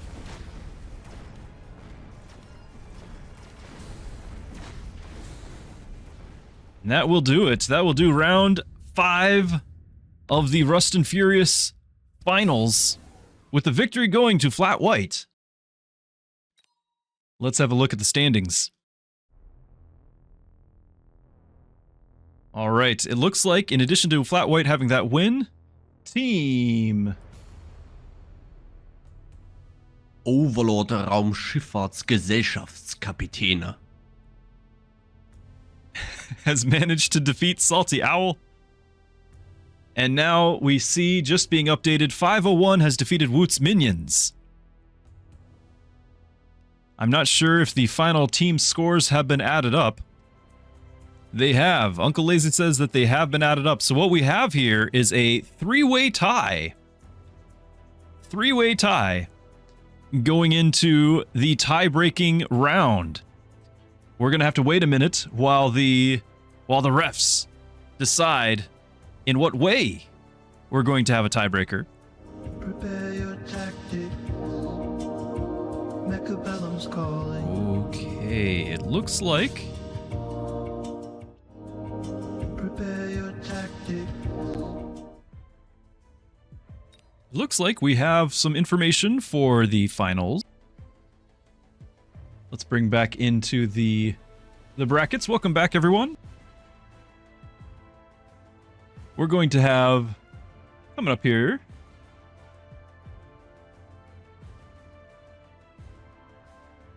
round 1.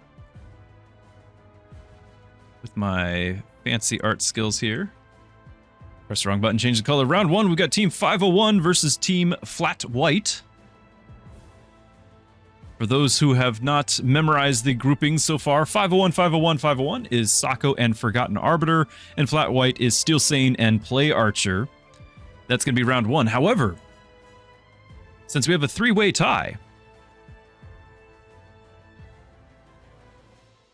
we're going to have 2 more rounds. So round 2 is going to be Woot's minions, and then round 3 will be 501 and Woot's minions there. It's entirely possible that we might end up with, I don't know if I actually did the math right, but I think there might be another possibility of a tie after that, at which point we'll have a grand final. But for the moment, our first up will be 501 versus Flat White, and we should have a joint cast of it all, and we'll join up with Amarok and Stony.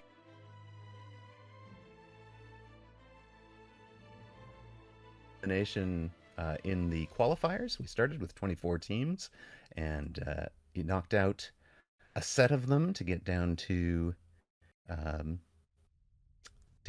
6 finalists. Those 6 finalists have played a round robin today, and as we saw, 3 teams went 4-1, creating this situation where you've got 3 teams in a tiebreaker round.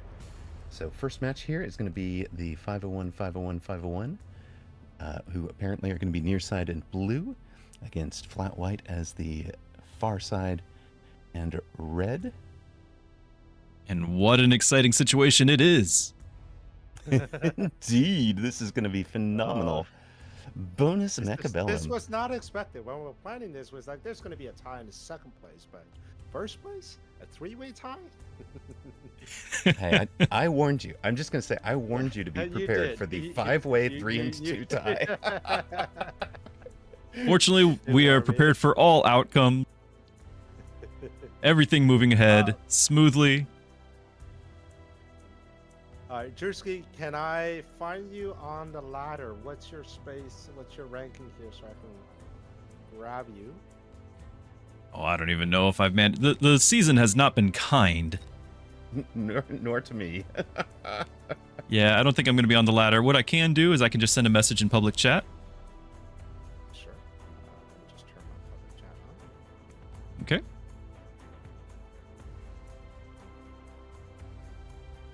All right, go ahead. Oh, I see you. And somebody even said hello back to me.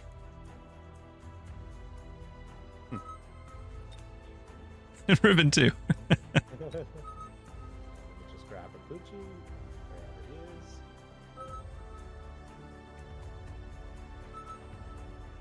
he is. All right. We got a party going on here.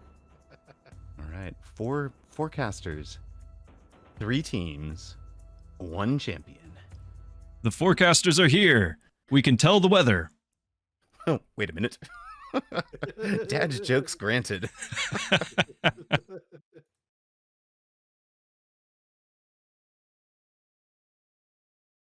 All right. Well, 501 has just been on a warpath after that first loss in this tournament. It's been winning every single one.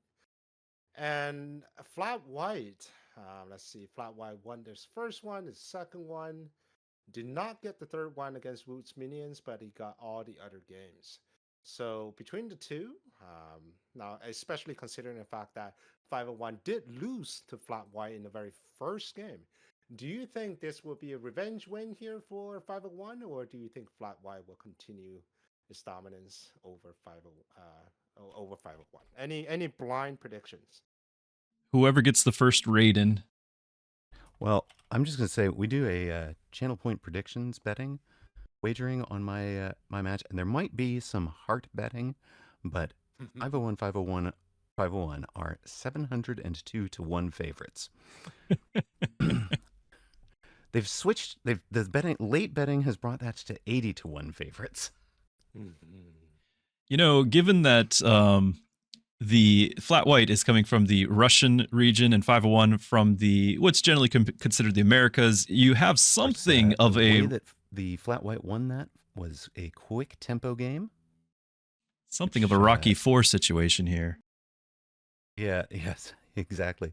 So they won that in 5 rounds by getting an early tempo advantage, playing the spells that they needed to, etc., to ensure that they finished that out when the 501, 501, 501 were in the long-term scaling comps. We're into our match. Sacco will be near side left with Steel Sane opposite him. Forgotten Arbiter will be the near side right with Play Archer opposite. Play Archer takes the Marksman Specialist. We know he likes that. Arbiter took a Supply Specialist. Sacco, a Rhino Specialist. They both have Steel Balls. Are they both going to be up front and aggro? And Steel Sane is in a Tarantula Marksman start as Giant Specialist. Sacco, the Rhino Specialist. Arbiter, a Supply Specialist. And Play Archer, a Marksman Specialist. All right. Now, we only casted 2 of the 501 games today. How did you guys, how did the games go with the 501 when you guys casted? I know, Druski, you had one with 501 versus Salty Owl. What happened in that game? Did they go aggro? Were they going standard? I don't recall specifically, it's been a bit of a blur, but I do think I've seen 501 going both aggro and standard throughout the day. Not being tied down to any one thing. I think it's more just reacting to what is opportunistic at that moment. Of course, right now we're seeing them pick up on aggro across for both sides here, both left, left and right. Yeah, double aggro with the steel balls for each. 1 pack of fangs between the towers to slow down any middle push. Steel Sane and Play Archer, as is the 401 want, come out in a standard and defensive formation. Steel Sane adding the crawlers, and Play Archer added a pair of arc lights for chaff clear. Now, this board is it reminds me of the very first game where the 501 forced aggro, but just got reflected super hard. We'll see if Team Russia here will pull another rabbit out of the hat. I do think, though, I believe it's Play Archer over there having the sabers and will have next round the level 2 or level 3 marksman. I don't think he's going to be too worried about level 1 steel ball coming his way. So depending on what XP they end up with at the end of this round, I feel like they'll be able to defend that right-hand side of the board. Left side looking great for Sacco.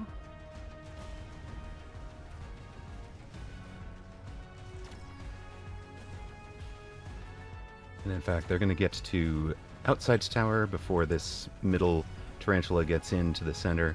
Sacco's units debuff and protect the towers.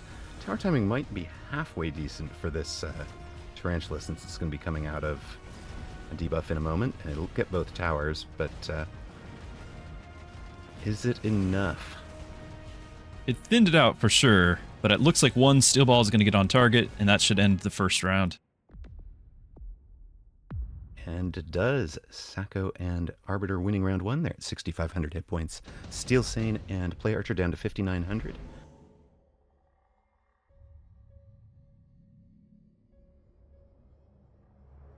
None of the steel balls leveled, which is important, and none of the key units showing levels on the other side either.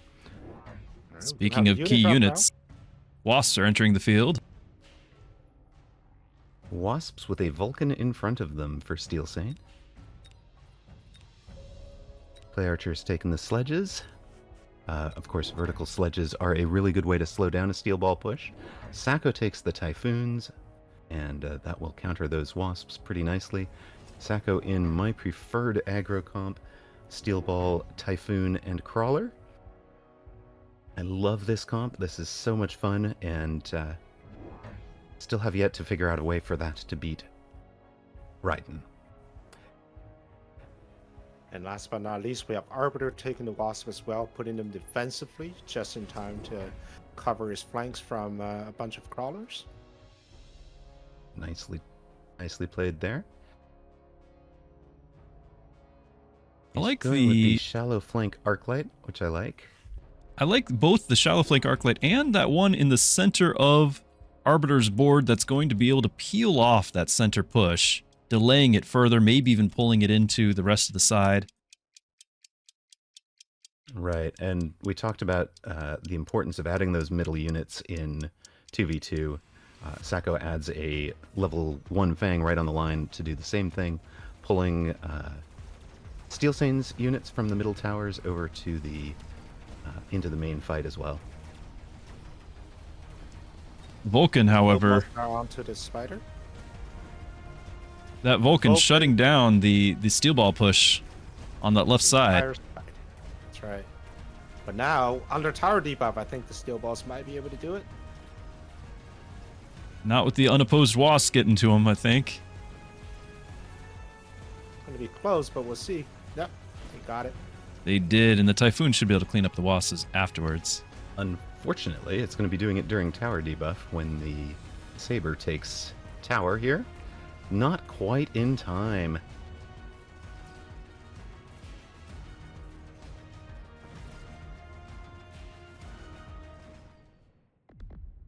So Team Russia, flat white, winning round 2.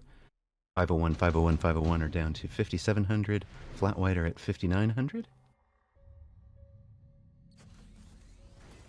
Portable shield going down on a steel ball that got leveled. That is going to be level 2, and it is the one straight on tower. And Sacco has sold the other one. So just committing to the one that has level 2 abilities. Arbiter being the only one picking up the nano repair kit, everyone else opting for the shield.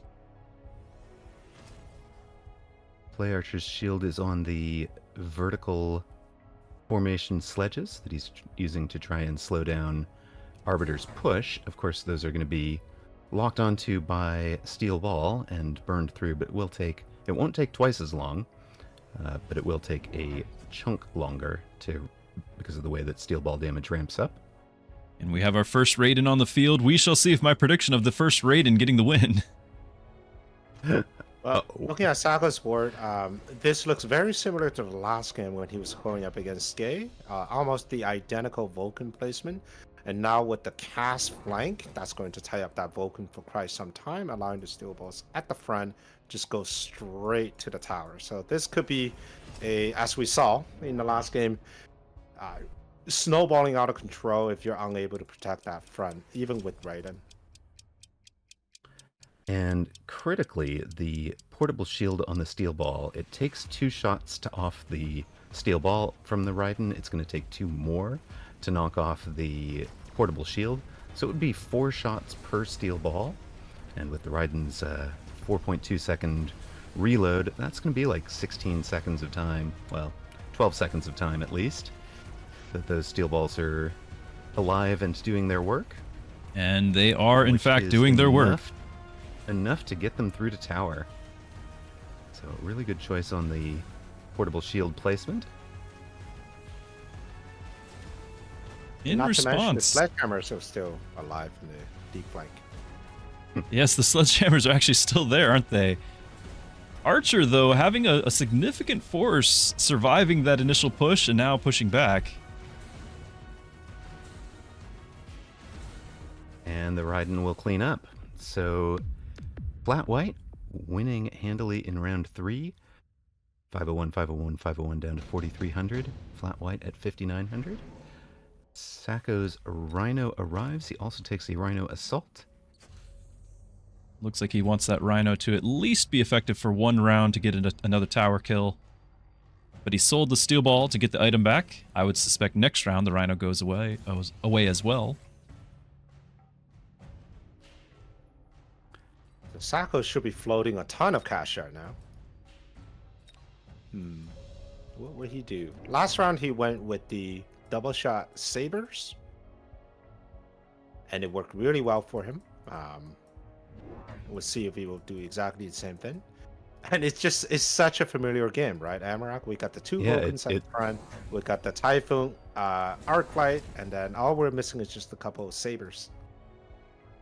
We are missing the sabers. He did, in that last game, he sold out of the Typhoon.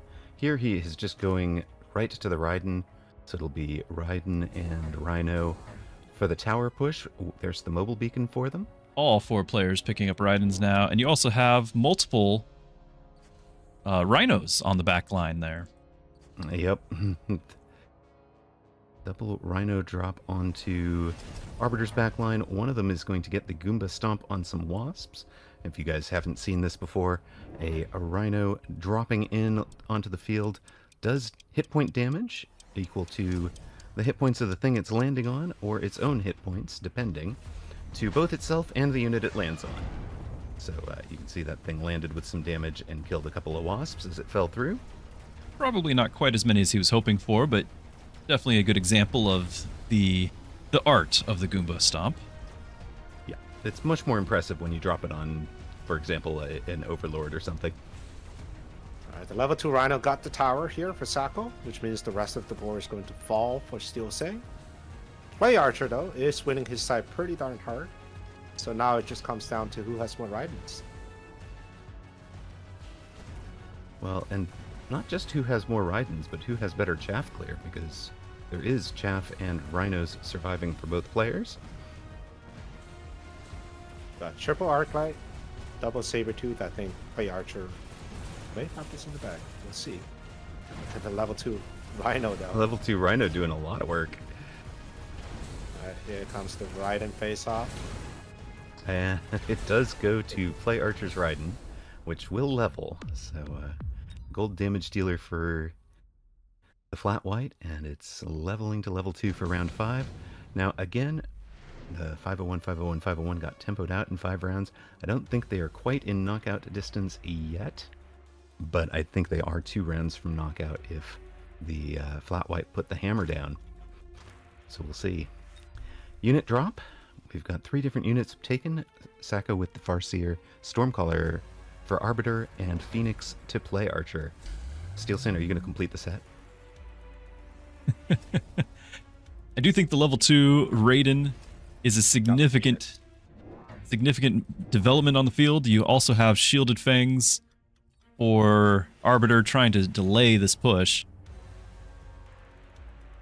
He was the one trying to do the push originally. The Rhino staying on the field probably is going to succeed a second time. That Rhino did some great work, and it is backed up by an AMD to prevent a on-the-line missile from slowing it down. And you do know that Sacco runs power armor, which grants immunity to slow if he decides he needs that. You know, that is one way to make sure your Rhino doesn't get slowed down by sentry missiles. Or EMP, or other... Well, I guess EMP does slow it, right? But what about oil? But, what about... It does not get slowed by oil if you take power armor. So he has the ability to ignore that and get straight through to tower. I think that oil is going to turn to fire right away, though. Probably will, yes. And we've got a cheeky flank at the back, but that's being defended by a Farseer. Indeed. We Farseer and the Phoenix were both part of the drop. Farseer placed to counter the Phoenix very nicely. I wonder if it's the right choice to get Phoenixes in the Raiden game. I feel like the distance between the Phoenix and the Raiden, once they get chained, it's just too close, and the Phoenix would just get popped up as the Raidens engage. I prefer the cheap EMP from the Farseer in this situation myself over the Phoenix, because whoever EMPs the other side's Raiden first seems to be the winner. All right, huge comeback here for 501. 501 are the huge winner this round, with 4 Raidens surviving. They will drop flat white down under 4,000. It is as close as you could possibly ask for. 3566 to 3570. And the spells start coming out. Ion Blast for all 4 players. Wherever your giants are, that is where this Ion Beam is going to be. Now, they should all know that. They should all play around it in different ways. So let's take a look at the ways they do that. I think something significant out of last round was that the team with the Raiden surviving was the team that chose to have range. You'll notice Steel Sane picked up the chain, but not range. And all 4 Raiden survived, and survived convincingly. Yeah, as in many other units, range is king. So take a look at the little mobile beacon that Sacco's got. He's going to be dodging a chunk of Ion Beam. He is going to be sacrificing 1 Raiden to it. For Play Archer, similar. For Arbiter, yeah, similar. He's going out and around, but the way that Play Archer has placed the Ion Beam actually will pick this up. At least the level 2 Raiden with the Nano Repair is going to get some ion damage early on. Promptly healing it off. Probably does heal it off, it's true. And then the Stationary Defenders with some shield bubbles, which should help, but are of course not going to be any use protecting either the Raidens or the Phoenix.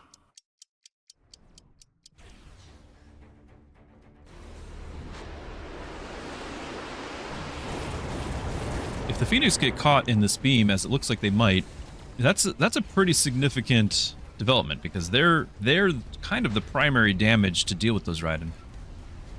It also took out the level 4 marksman over there, and the Arclight that was clearing chaff for the Raiden. So a really, really good choice of direction to have those targeted once the shield bubble went down for Forgotten Arbiter. Direction of your Ion Beam matters a bunch. And of course, the other thing to notice is that he placed it a little further over to the left than some people might have, and that is because Ion Beam does do splash damage. So his splash was hitting the shield even before the Ion Beam looks like it is. We have something of a miraculous survival by Archer's Raiden, or are we going to say Raiden, with virtually Raiden. No health. Pick your flavor. I think my chat has decided it's Sparky. Sparky, so that we can get off the There we go, Sparky. Perfect. So 501 win this round with a single surviving giant. You've got orbital javelins up. Those should be taking out key Raidens. Steel Sane, the only player to opt for the enhancement module.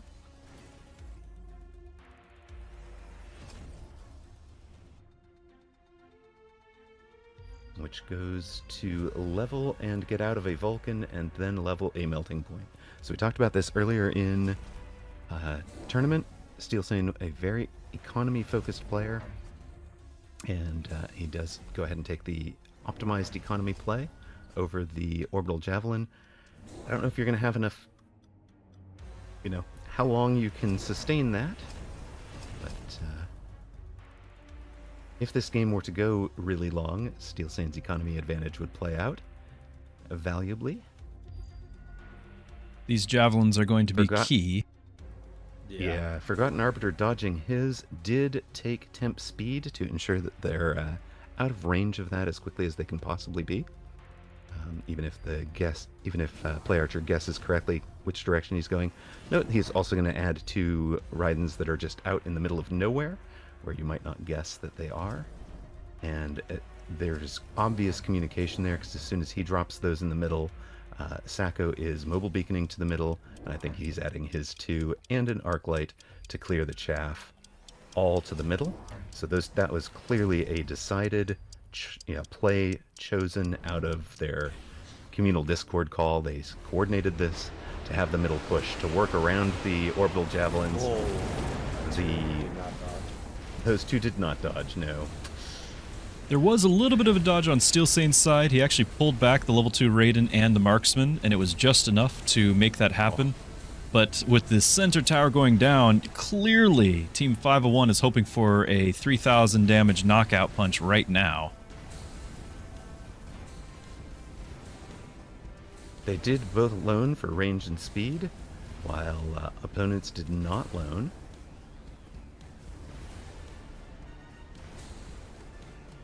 Although did take range. Question is, just how much health damage do they have on the board here? Oof. We got It's a lot. It's 7. 2,800 in Giants. Oh, and It that is enough. What a backpack. Enough. KO'd by the 501. All right. Oh, Where's my congratulations to scoreboard? those who supporting the 501. And they have 501. gotten vengeance against the only team that's managed to beat them so far. If they can beat Woot's minions in the final of this 3-way tiebreaker, then 501 will be the champions. For Flat White, their next opponents are Woot's minions, and they are hoping to see a victory in that to create a second round of tiebreakers. They need to beat Woot's minions and then have Woot's minions beat the 501, completely reversing the path of the first encounters between those 3 teams. I just feel like we need a Sylvester Stallone speech at the end of this match here, this boxing match. It's a long one. All right, I'm gonna get everybody in the room here.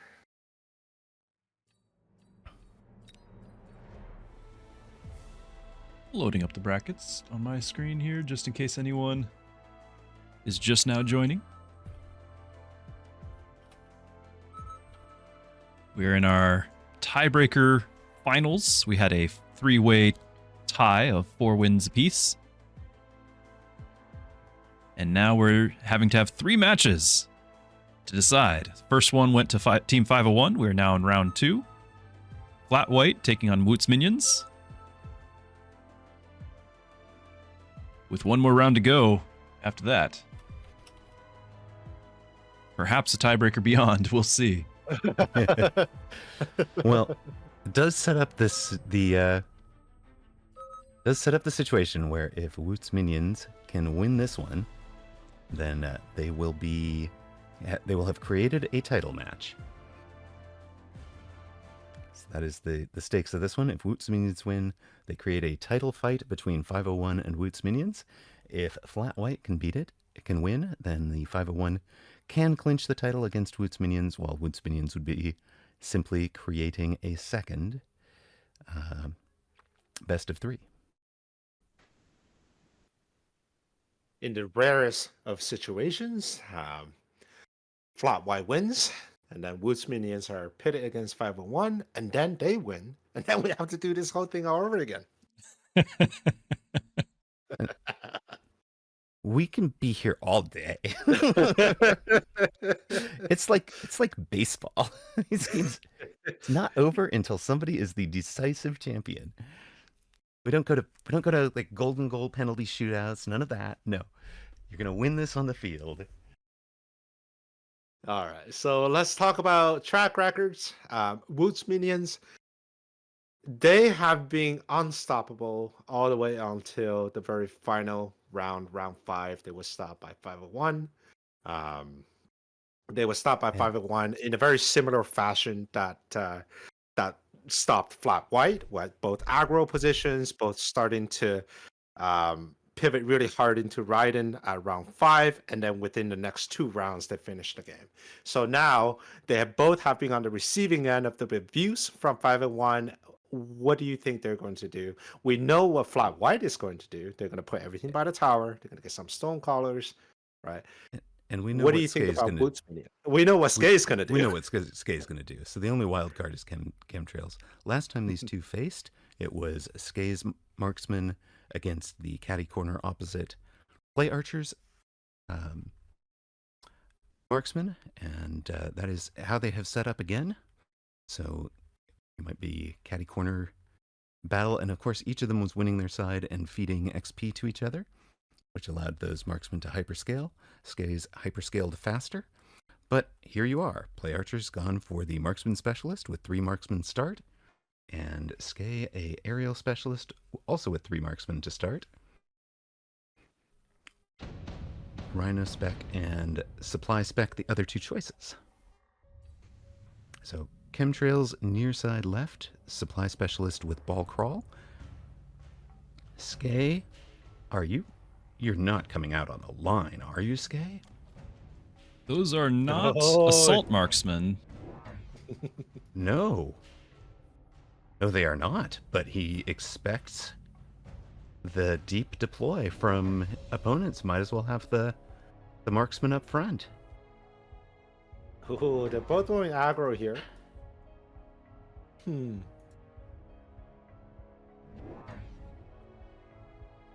The one thing we haven't seen is a double aggro push mid, which probably doesn't work at the highest level. I imagine that gets slowed down too much by oil, but it can really be effective in the middle tier 2v2s, where you get something like this mid. Also, Chemtrails, I appreciate that you are in the throwback Poseidon Trident formation. Yes, everything about this. Everything in a line. This is Amarok, June of 2023. That is what that formation looked like. And, There's also ran that until I no. discovered that it would all run into fire. So Yeah, it runs into fire. Yep. Staggered a little bit. Yeah, but there's This no archive- Sabertooth start here either to slow down these. These are all classic aggro starting units, but the Saber is in my latter experience is what shut these down every time. And there's none to be found.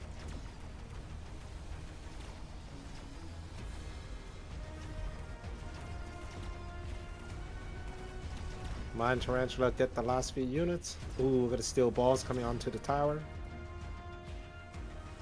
And with steel balls still left over, I think Woot's minions should be able to overpower these stone collars.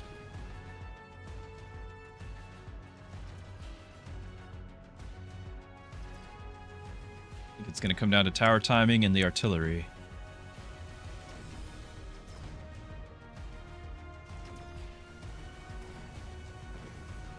Oh. So close.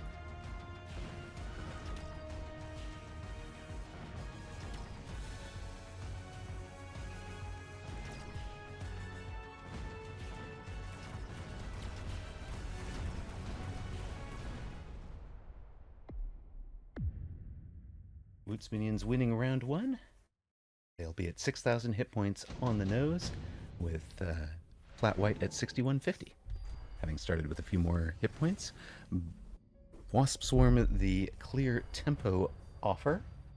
And this is one of the things the Flat White will do. They're playing tempo from deep.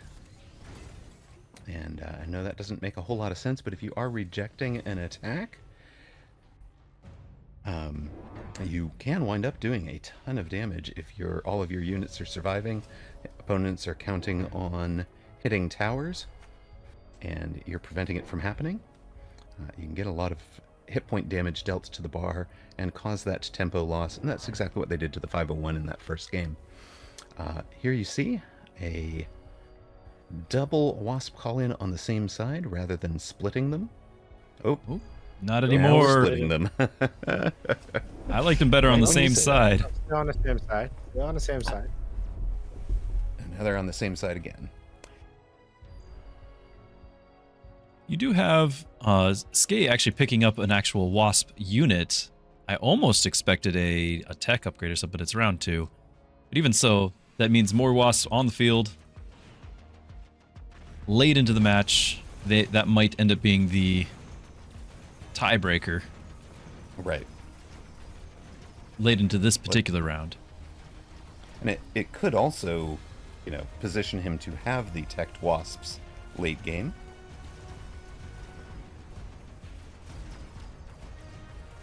We'll see if those Mustangs stick around, though. Looks like they may. Yep.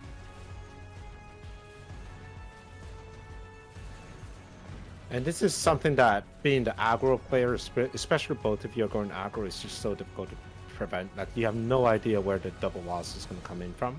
And you have to make a decision. Do you half-ass defend it, or do you commit into a defense with something like Mustangs? And this is the risky part of 2v2 that you were talking about earlier, Amarak, with both players going aggro. Yep, this is exactly what I was thinking about. The best defense is to not have those happen at all. No wasp deploys showing up at all. But even then, you're looking at possible flank deploys, etc. Mm-hmm. So, Woot's minions down to 4,800. Flat White are in the tempo driver's seat at the moment, and we get the unit to drop. Fire Badger for Play Archer. Skay and Steel Sane as well.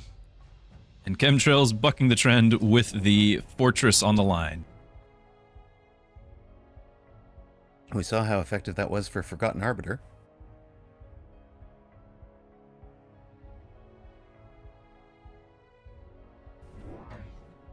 And here's that fire on the Crawler conga line. Yep, that's what I was worried about.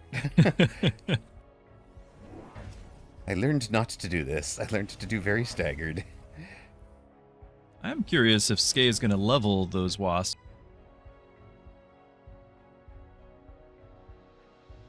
Those Mustangs would deal with it whenever they cross the other side. Oh, and we have a Raiden, our first one.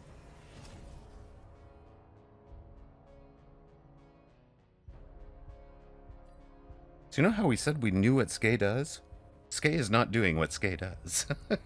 No, he is doing a completely different board here. He's actually playing the Raiden Fire Badger meta. It's I like it. It's almost like a Fire Badger Phantom Ray, which is one of my favorite boards of Badger Phantom Ray. Just put them in group of threes. Badger, Crawler, Ray, Badger, Crawler, Ray, and then they just do their own thing in that own area. And part of the reason that works so well is that Fire Badger and Raiden both have a 10 meter per second speed, so they work together beautifully. And of course, Skay is an aerial specialist, so the Raiden has extra hit points and does extra damage. It's up at 17,000 hit points, doing almost 6,000 damage per shot. And that will one-shot even level 1 Fire Badgers from opponent. And surprisingly, right now the counter to that build is actually just Raidens.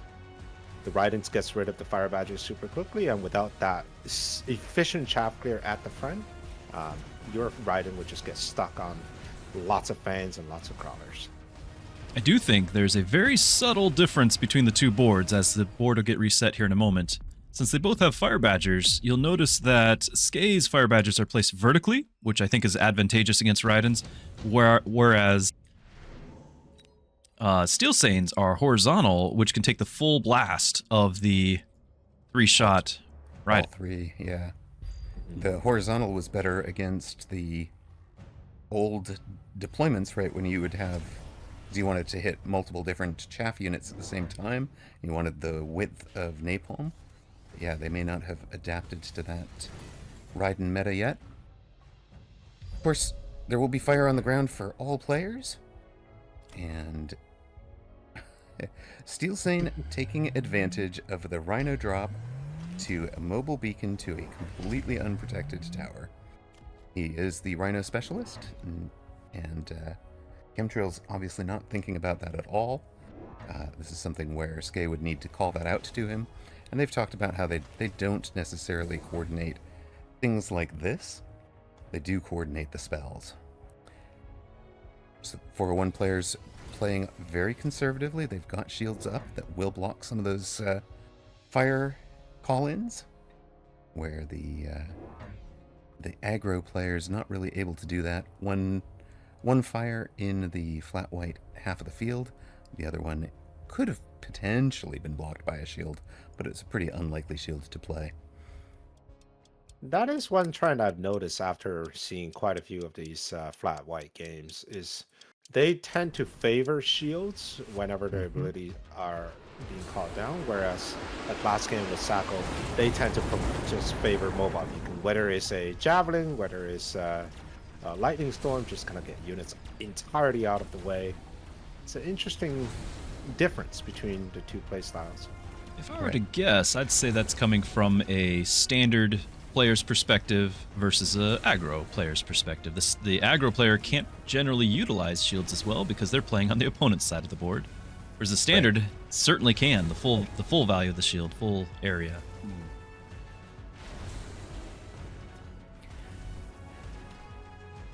Steel Sane winning his side of the board, got middle tower. And Chemtrails winning on the outside with the surviving fort.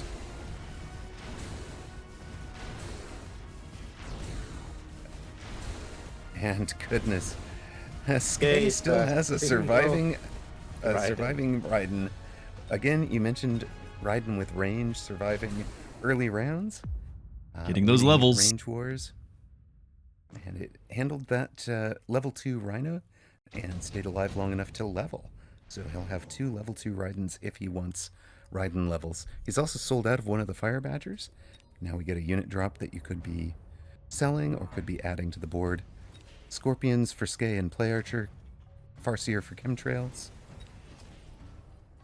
Now, I'm not too sure how I feel about Skay's chaff clear. Now that he's sold out of a Fire Badger, I feel like he's going to need to either tech into the Tarantula or something along those lines. That is a fairly significant amount of chaff opposite those Raidens.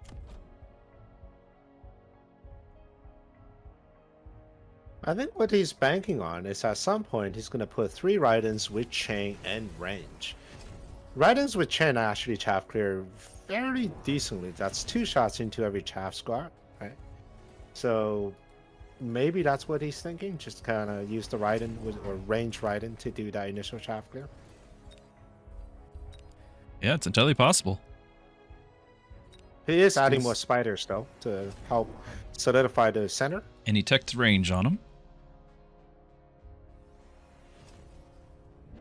I think what he might be realizing is that with the Fire Badger Raiden combo, it can just be easily broken by some Raiden from his opponent. Especially because he doesn't have much chaff of his own. Yeah, no. Yeah, he It's has only no deep 4, chaff, 5 right? squads. He's even sold out of that Wasp rather than teching it.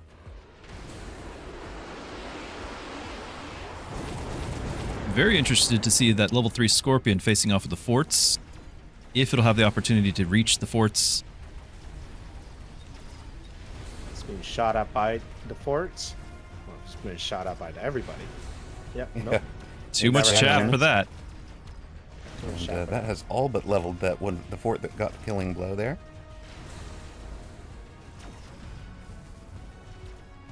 And that fort's now level 2 if it wants to be. So fort staying for Chemtrails, looking very solid. And Play Archer, I'm sorry, Steel Sane went to AA Marksman, which should win, or are winning against the Raiden, but are not the right answer into the Mustang fort component. At this point, do we think Skay is just gonna load up on more Raiden and get the chain in order to reach those marksmen, or is he going to add in some of that chaff to distract the marksman? I think it's keep loading Raidens. If I were him, it would be It's a oil. Raiden, okay, we'll have It's oil to light oil. the ground on fire. Sure enough.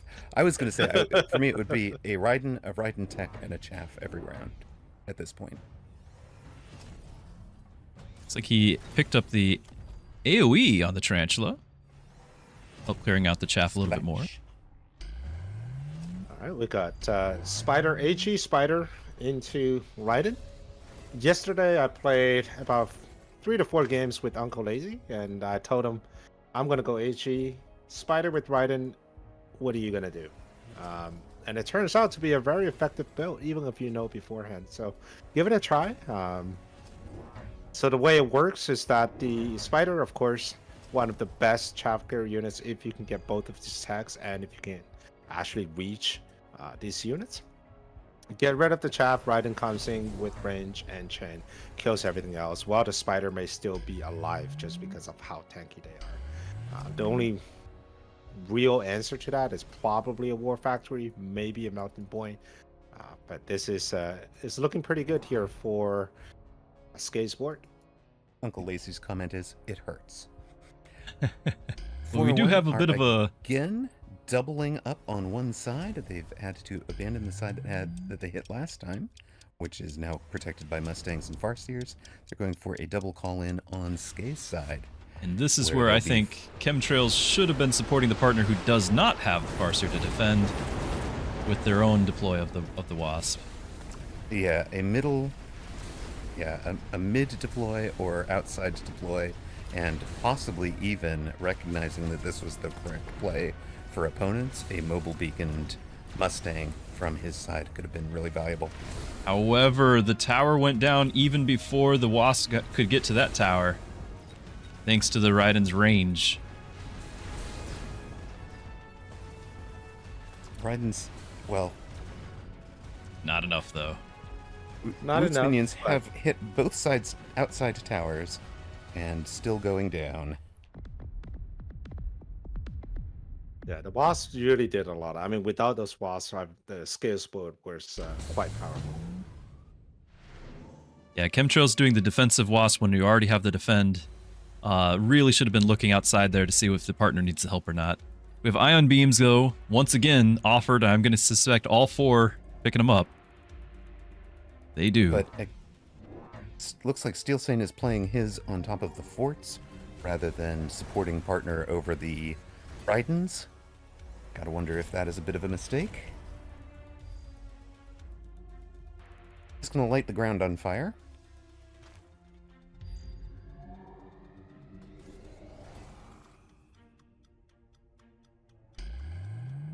Temp speed for Skay may get some of these Raidens out of that beam.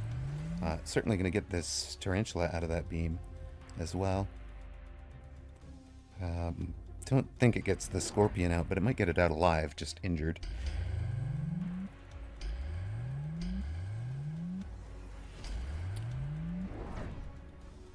And Steel Sane, I'm sorry, Play Archer has taken the Scorpion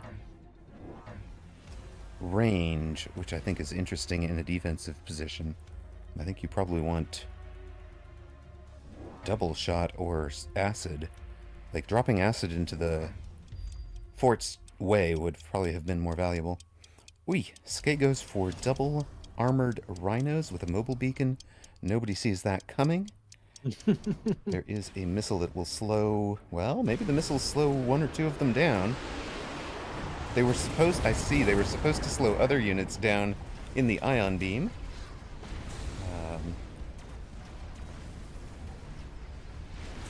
Wow, most of his units got out of that iron beam, so that was very nice, very Yep. well played.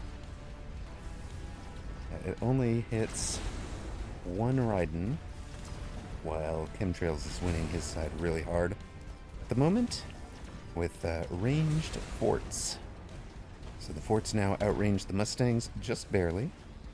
Same range? No. Forts and the Mustangs are the same range? Doesn't make sense to me. But at any rate, the Mustangs can get out front and tank some of those Scorpion shots. Now we're going to get Play even that's more more XP often on those seen marksmen. against- Yes. I was going to say, it's a play that's more often seen against the... against Melting Point than against Scorpion, but it does work the same way.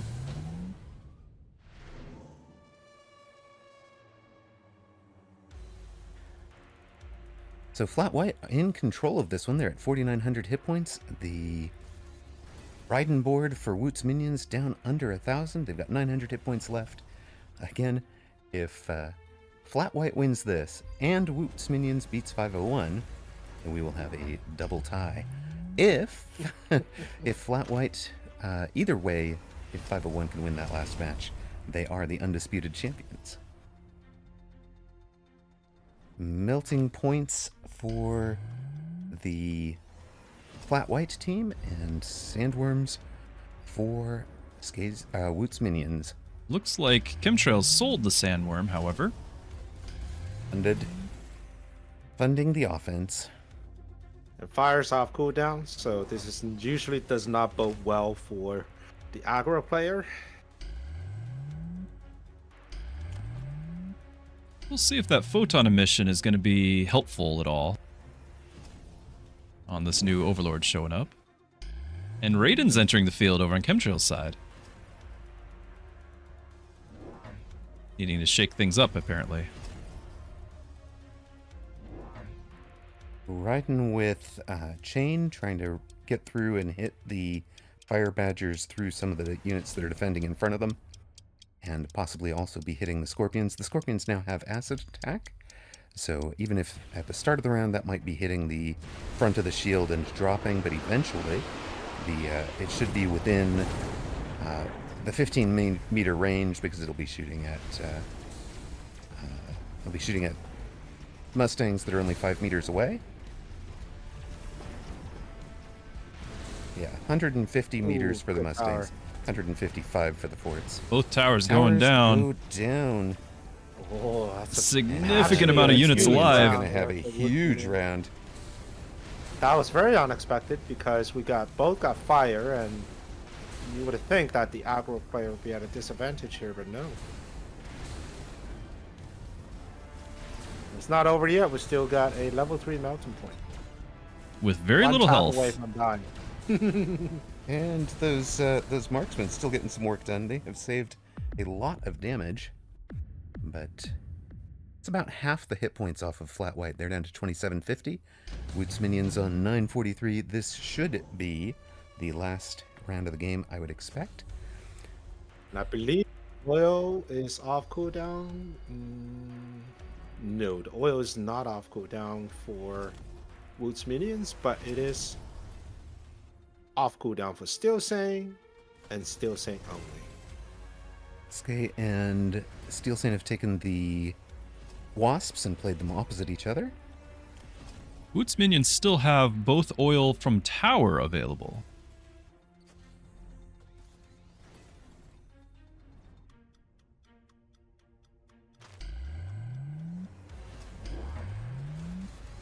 Alright, so that's where Steel Saint's oil is going to go, and it's going to clear up all this chaff here.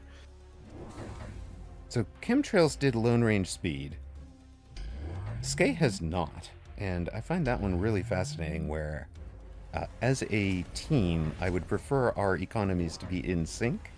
Put the pedal to the metal and finish the game. There we go. We get There it the is. lone now.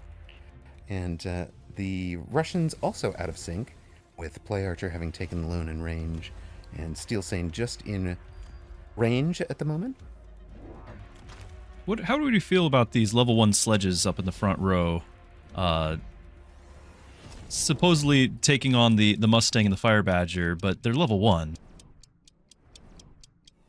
Over on Don't they Skye's just side. Die to a one shot from the marksman, but maybe Yes. they keep the marksman from targeting the things he actually wants them to target. Correct. Although some of them do have the photon now.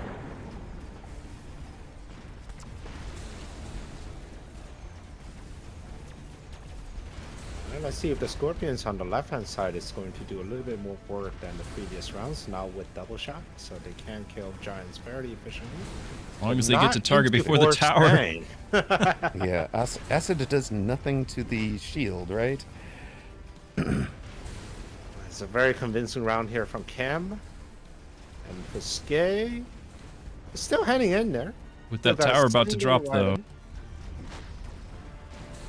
Middle tower goes down. This is always frustrating as a player where you're like, I was winning my side, but then this huge army comes from the other side of the board. Is it enough to finish? It is a lot of giants still in that pack. But it's not enough. 150 hit points away. Wow. Woot's minions almost get the job done. Flat white on their last 153 hit points. And Orbital Javelin is up. Problem, of course, is for the flat white is Those giants are so tanky that you can't just orbital javelin the forts out anymore. But if you coordinated 2 orbital javelins together... It also looks, though, as the level 2 Raidens are in range, if there's no mobile beacon to get away of it, you might get 2 level 2 Raidens, maybe a level 3 knocked out here. And on the other side, you could hit a boat and a level 2 Raiden. This might even be a level 3 if you were lucky. A double jab just to get rid of that level 3 melting point. Jesus. And a dodge on the Raidens on the left. The Wasps are back. We will see. This is the regular one with all 4 players having it, right? Yes, and once again, we will see if there's anything done about it on the blue side, protecting those towers. Currently, you've got a missile or 2. I think they've had enough of those shenanigans. More missiles are being deployed. Critically, of course, the mobile beacon is consumed in that dodge, so you couldn't throw down a mobile beaconed Mustang this time. But on the right side, you have a Javelin going. They're mobile beaconing straight into it. You're going to have a Raiden and Overlord getting hit, although the Photon keeps the Raiden alive. Yeah, level 3 Photon with the tower health and a Photon survives the Javelin. New information for me. Exactly. Ooh. It looks like Cam's board is just unstoppable, pushing through everything here, even with the fire on the ground. Like, the Mustangs are so big that they're actually surviving through the fire. It's a hyperscaling board, and it's gone to round 10, and it has hyperscaled. It's gonna be it. That is going to be it. With a zillion Raidens triple teched to back it up. And that sets us up with the final you all wanted, a championship match between Woot's minions and 501, 501, 501, coming right up.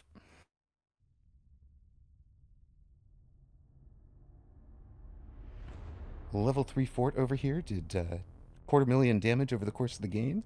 Gold damage dealer. The gold damage dealer for side this round might be one of the Mustangs.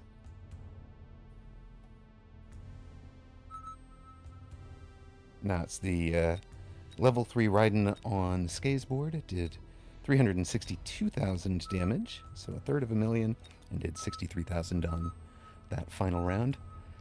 For Flat White, they came so close and just didn't tempo it out. And I do kind of wonder if refusing to loan that early to tempo it out, if that was just they are both a little bit more used to 1v1, and possibly a loan to finish on the round that they dropped these guys down to 9,000, or even the round before that, if you thought you were going to get the W.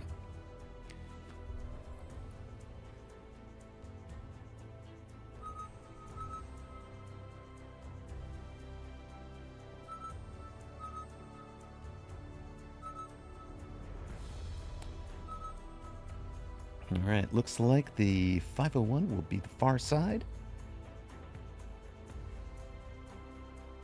Congrats to those of you that had Woot's minions in that one.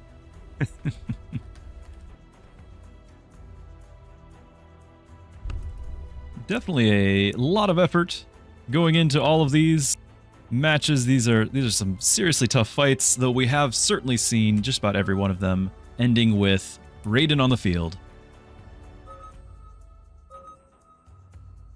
I am curious what you guys' thoughts. There is a little bit more pressure when it comes to a tournament like this, and now that you get to the finals, how much of it is just going to come down to which side has less fatigue affecting their decisions? I mean, usually we don't run tournaments this long, but when we do, having good stamina is definitely an important component, just like in any sport.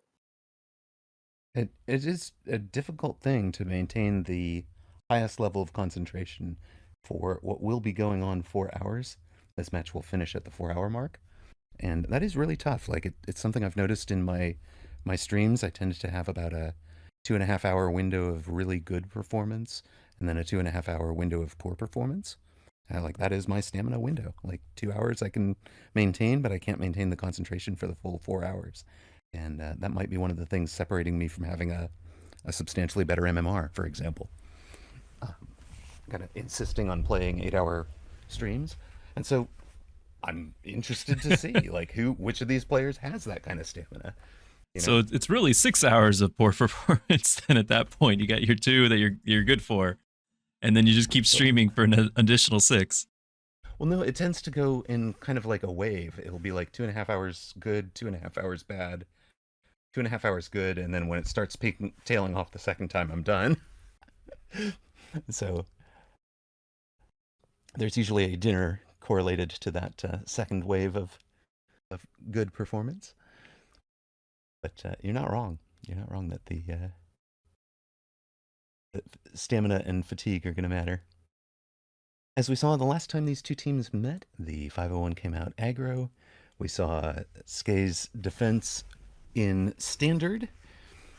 And we'll see if he runs the same thing or if he's committed to something different this time. Winner of this match is the tournament champion. We are in the final. Both of these teams, 5 wins, 1 defeat on the day. Winners take home a $150 prize split between them. The loser of this match will be taking home a $100 prize split between them. And Flat White have already secured the third place prize, a $50 split, $25 apiece. Skay will be near side left Fire Badger specialist with Fang and Stormcaller. Partner Chemtrails, a Typhoon specialist on the right with Ball Crawl Aggro, already up on the line, as you can see. Sacco, a training specialist with Sabertooth and Arclight. We have not seen a whole lot of Sabertooth in this match, or in this tournament, right? Not a lot. They're up against the same opponent from their last game, so it is going to be Sacco versus Skay and Chemtrail versus Arbiter. And it looks like both teams have taken a similar approach, one player coming out aggro, the other one holding the middle with storms. That is what I talked about preferring as a team. I think when Alpha Titan and I were playing at the 2000 MMR level, we were at 2000 MMR in 2v2, of course. We were playing this formation frequently with a Stormcaller covering mid and one player playing aggro, the other player playing back. And The you all kind things of get a goes race. according to plan. I mean, this Yeah. this board should just rotate counterclockwise. Yep. And at that point, it will matter that Chemtrails is doing it with faster units, right? The Steel Ball and Crawler ought to be able to get in a little bit faster than Saber and Arclight. But we'll see if he pivots to the Fort aggro that he ran previously. And we'll also see what Arbiter's defense is. I'm very curious to see whether or not the Sabertooth ends up being of a significant force here, if it levels, if it gets to the point where it actually gets to see the new secondary armament coming out there, or if it just gets sold to make way for more sparks.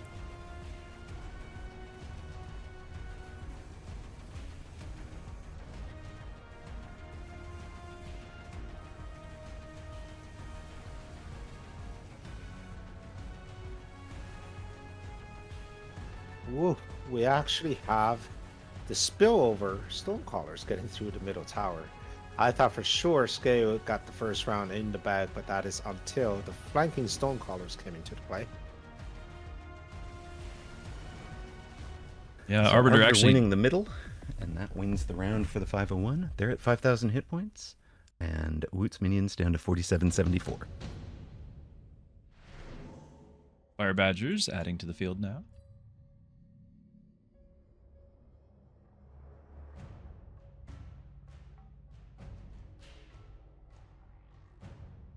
Must be some good choices available to them. Marksman Mhm. showing up for Chem. Okay, And Skay, right? If that was what Skay wanted. Skay probably could use some marksman. Rhino Rhino for Sacco for just Sacco. continuing to aggro, leveling up too with the training spec. Ooh, So he's made that a level 2. I like it. So he held the level 1. He held the training spec on round 1 to be able to use it more effectively on round 2. I like that play a lot. He also picked up a Phoenix, which puts his opponent in an awkward position. Are you going to counter that Rhino, or are you going to counter the air?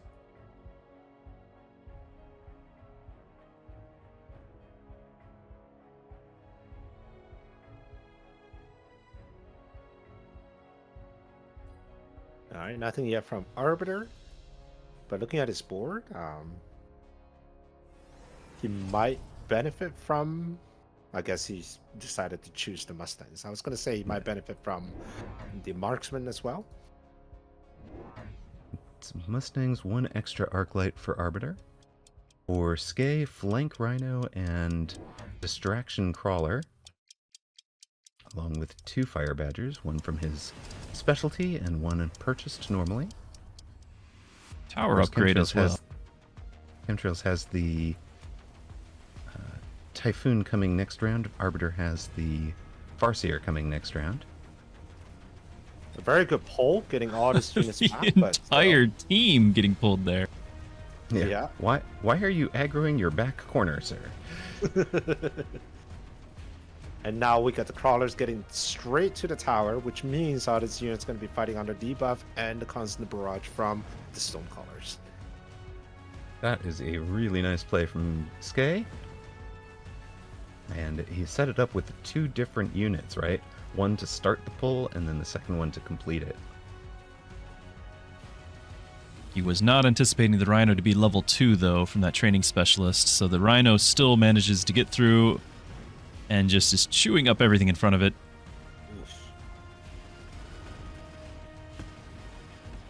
Not Rhino, the real MVP.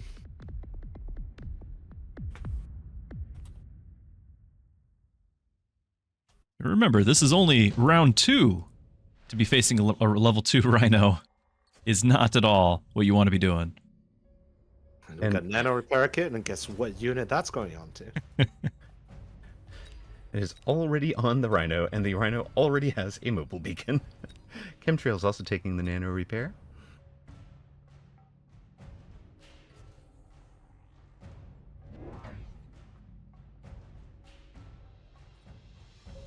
I don't think I realized that that Rhino drop says photon emission on it. Is there a translation issue there? It's all in English, but it is the Skay's... Translation because English is not the first language this Well, game is certainly. written in. So it's a translation issue.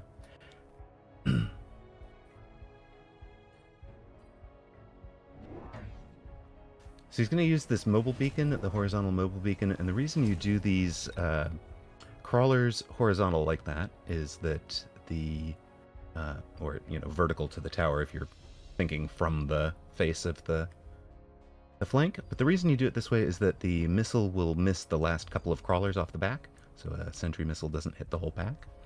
And you've got this pull has become very popular as a way to redirect a whole bunch of aggro. And you can see, like, the arc lights, the Phoenix, the Saber, they're all involved in that. And that is going to ensure that a lot of units are able to get out in front of the Rhino and potentially slow it down. So Sacco's answer is to flank himself. I'm going to pull all of your units to the corner, sir, and have a straight open line for my mobile beacon. And that is very open indeed. Nothing in front of that Rhino. I am very Absolutely nothing to surprised. slow the Rhino down. In order for the little elbow-shaped mobile beacon to pull, you can't really risk having your own units in front of the tower that might instead pull them back, right? To redirect them back to your side. And so that means the tower stays open. I'm very surprised the tower did not get an upgrade. Yeah, but an upgrade against a level 2 Rhino, I was only going to buy it 2 punches, which is 0.9 seconds, 1.8 seconds. Might not have been worth the 100. He didn't know at Now, the Woot time he was is going to get flanked, Sacco- though. He thought he had something to support. Yeah, he Whoops. thought he was going to have his units in front. Yeah, so in this tournament, we saw Sacco, at least the games that we play, we casted. Every single time he put in the crawler and sledgehammer. Hmm. And in this game, he didn't even have sledgehammer to begin with, right? So he has to Yeah, unlock sledgehammer, put it back here.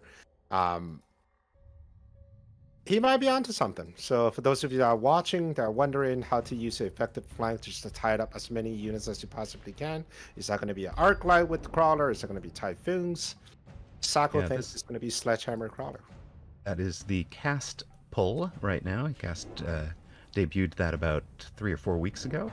It's doing very, very well in tournaments. He's using it as part of a sledgehammer full line, but it works really nicely because, of course, you've got the crawlers out front. They move faster than even an upgraded sledge, so they will move far enough away that the missile hits the crawlers, but not the sledges, so you can't just missile out the sledges.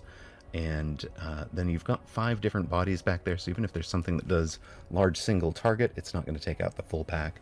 And it does pull a ton of stuff and can distract them for a long time, leaving tower vectors wide open for either straight down the middle or corner shots like this.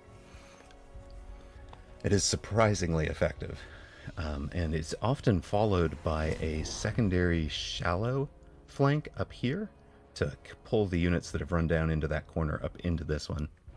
So Yeah, it is so annoying. Cass actually used it on me in the season final on both flanks. yes, he did. I cast that match. All right. Sacco is playing a very conventional game. He sold both of his sabers, is swapping them out with level 2 rhinos, and now he's putting another one straight into the middle tower. With fire, should guarantee a lot of dead chaps. But this rhino is still going to be stuck on the crawlers for a little bit. Some other significant developments, though. We do have the double wasp flank happening by Skay, and the new first level raiden. 2 rhino. New level 2 rhino up the middle going for the center towers. Slowed down once again, though, because his outside tower went down. Hey, rhino no punch flying things. Flying things your job. Arbiter got his side of the board. He was doing riding into a bunch of typhoons. And of course, nothing can kill this level 2 rhino with nano. So there's going to be another huge chunk of HP. And Farseer will eventually take care of those wasps.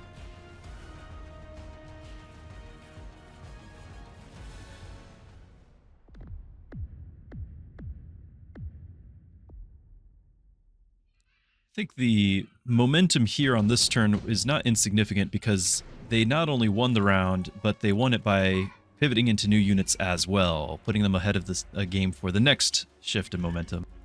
Since you've added in the Raiden into the field, the extra center push with the Rhino, he's not just having Rhinos to sell out of them. Yeah, there's multiple problems to answer.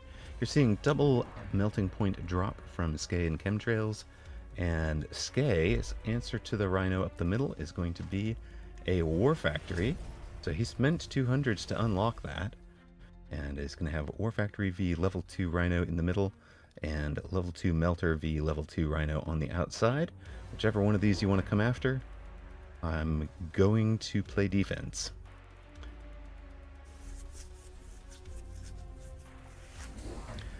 Sacco's answer to that Wasp flank is a Wraith, level 1 Wraith. He does not run 8-gun on it, so Shielded Wasp eventually should win this. Shielded AA Wasp eventually wins it, but it's good enough for now. All right. He's got... Go ahead. Looking at the arbiters. I am a little worried about Cam's board right there. He did sell out of that level 2 melting point, and he did adding items himself. He is running these steel balls, the typhoons, all of which are very vulnerable to the Raiden, especially in the later rounds. And he doesn't have a lot of rounds left, right? He has maybe 2 to 3 rounds. if he doesn't consistently win or get into a very comfortable, stable position with his front line. Right before this round started, I clicked on those steel balls. They were less than 200 damage between the two of them. So those steel balls are, perhaps they're having some value of costing a shot cooldown from the Raiden, but they're not doing any damage, that's for sure, and they could safely be sold. Speaking The of, War Factory End of the hard round. countered that middle rhino. But But it does not shoot does up. not shoot up. Would you like some experience for your Raidens? Come get it. I wonder if this is the end of it. I mean, we got two. Yeah, I think this is enough. 600 in the Wraith and what? 1,050 in the. Yeah, and 300 in a Farseer. That is GG. 501, 501, 501 are your tournament champions, winning a solid 6 games in a row to close out after a rocky start against Flat White in that very first match. Congratulations to you guys getting the vengeance on Flat White in the 6th match and conclusively staking the claim to the title by beating Woot's Minions in the 7th match. Woot's Minions came oh so close after going 4-0 to start and unfortunately couldn't complete it with their first match against the 501. Did set up the deterministic final. We had the winner of this one was going to be the champion. Huge congratulations to all 3 teams that made it to the tiebreaker, and to the tournament organizers, Uncle Lazy and Stony. Thank you guys very much. This has been amazing. Really, really appreciate the work and effort that went into this. And thank you. I mean, we always have your back, and no, you always have our back, Amarok. Whenever we ask you to helping and do some casting, and of course, shout out to PastorDruski, shout out to Apuchi. Just you know your dedication to this community, and also to esports in Mechabellum is very much appreciated. And thank you for all the viewers who are spending their time on their Saturday afternoon, possibly skipping your tourney matches, the European tourney matches, to watch this tournament. Thank you very much for your support. And of course, as you've heard from the last Engine Room talk and also from the patch notes that there will be 2v2 tournaments in Season 2.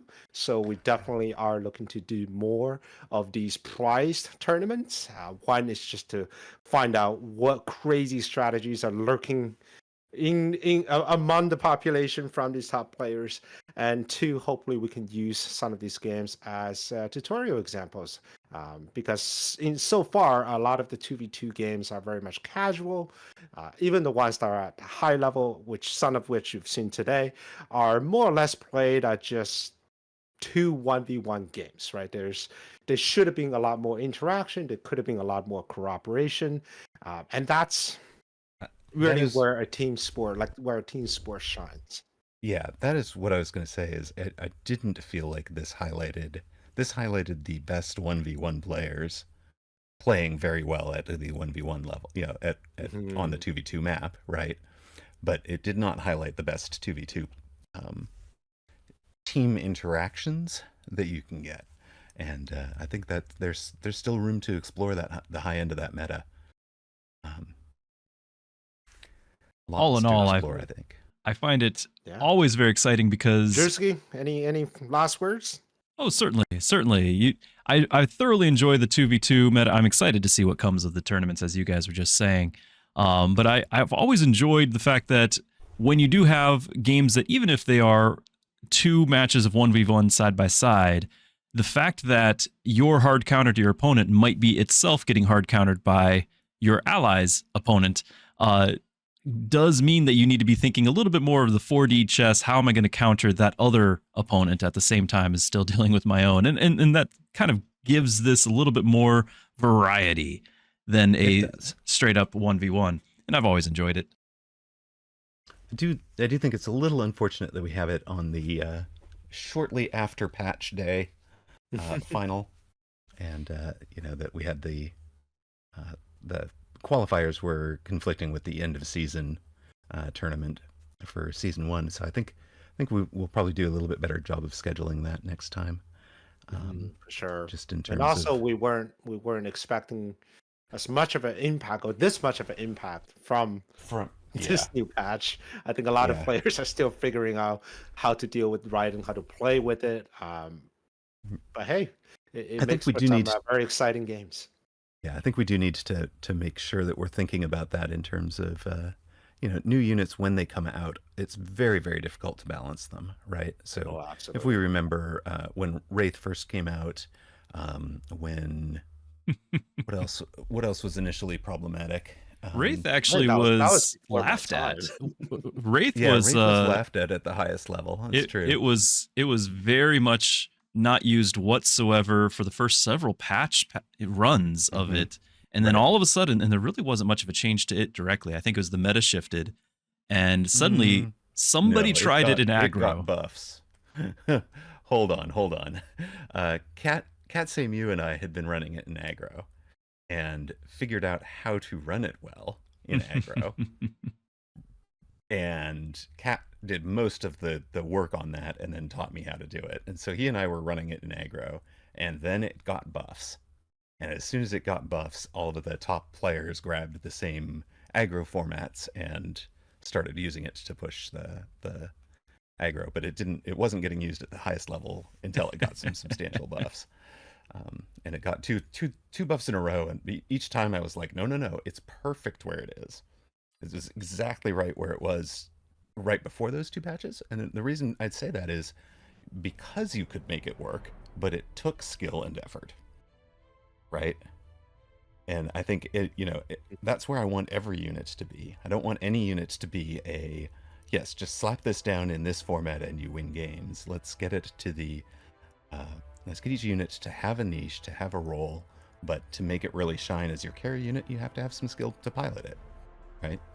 Like, that's the difference. We talked about Woot's boat aggro, for example, right? Like, not everybody was running that, and there's a ton of skill involved in what he was doing. So, or Skay's, All right. Skay's Vulcan marksman build, right? Like, yes, it's Vulcan's spawning marksman is one of the very first builds you spot when you look at this game. You're like, yes, that sounds great. Running it at the 2,300 MMR level, like, that's skill, right? He's mastered that, and that's exactly where it should be. I do like the new unit, the Raiden, being able to be a potential tool to counter something like a Vulcan marksman, where normally you cannot reach those marksmen, but now you can.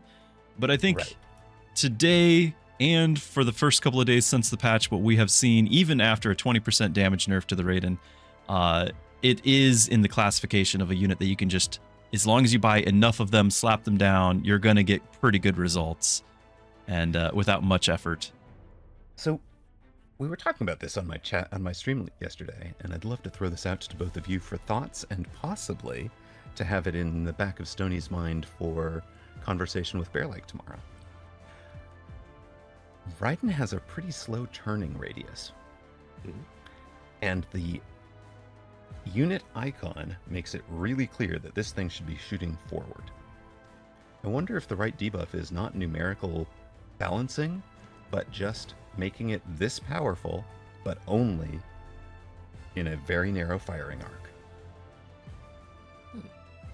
Narrow that window, and so the counter to it becomes hit it from every side, and it still counters Vulcan marksman with marksman behind the Vulcan, because the way that the fork will jump out from the Vulcan or out from the giant that you're hitting, if it's a fort or something. So I like it. Obviously, it would need to be tested just to see if it's even possible. Right. My thought would be then to piggyback on that. If that were the baseline way that the unit were to work, I would wonder if the Ion tech then makes it to where it can now fire in a full 360 degree, because currently Ion is bad. Apucci did the math on Ion, and it actually only costs it one shot. combos. But yeah, I can see that.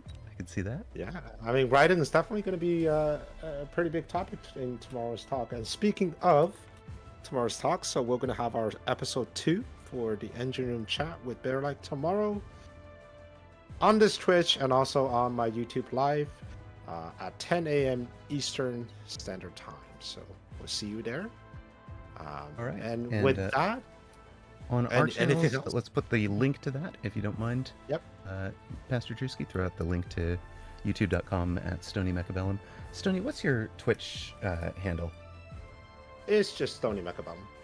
Oh, Stony Mechabellum Oh, on one that as word. well. Yep. Coolio. Now, I get not found. I get channel not found when I shout out that. Underscore?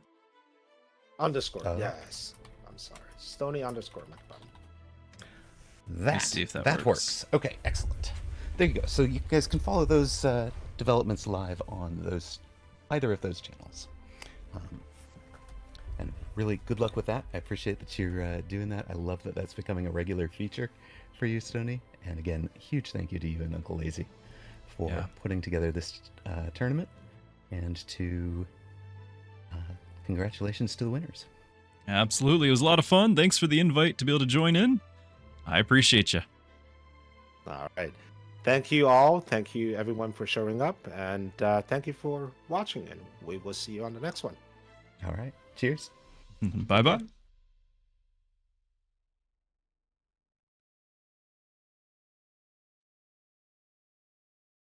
All right, chat. We're going to be heading out here. Thank you, everyone, for sticking around. As I said, it was a lot of fun. Look forward to seeing you all on Monday. Good night. God bless.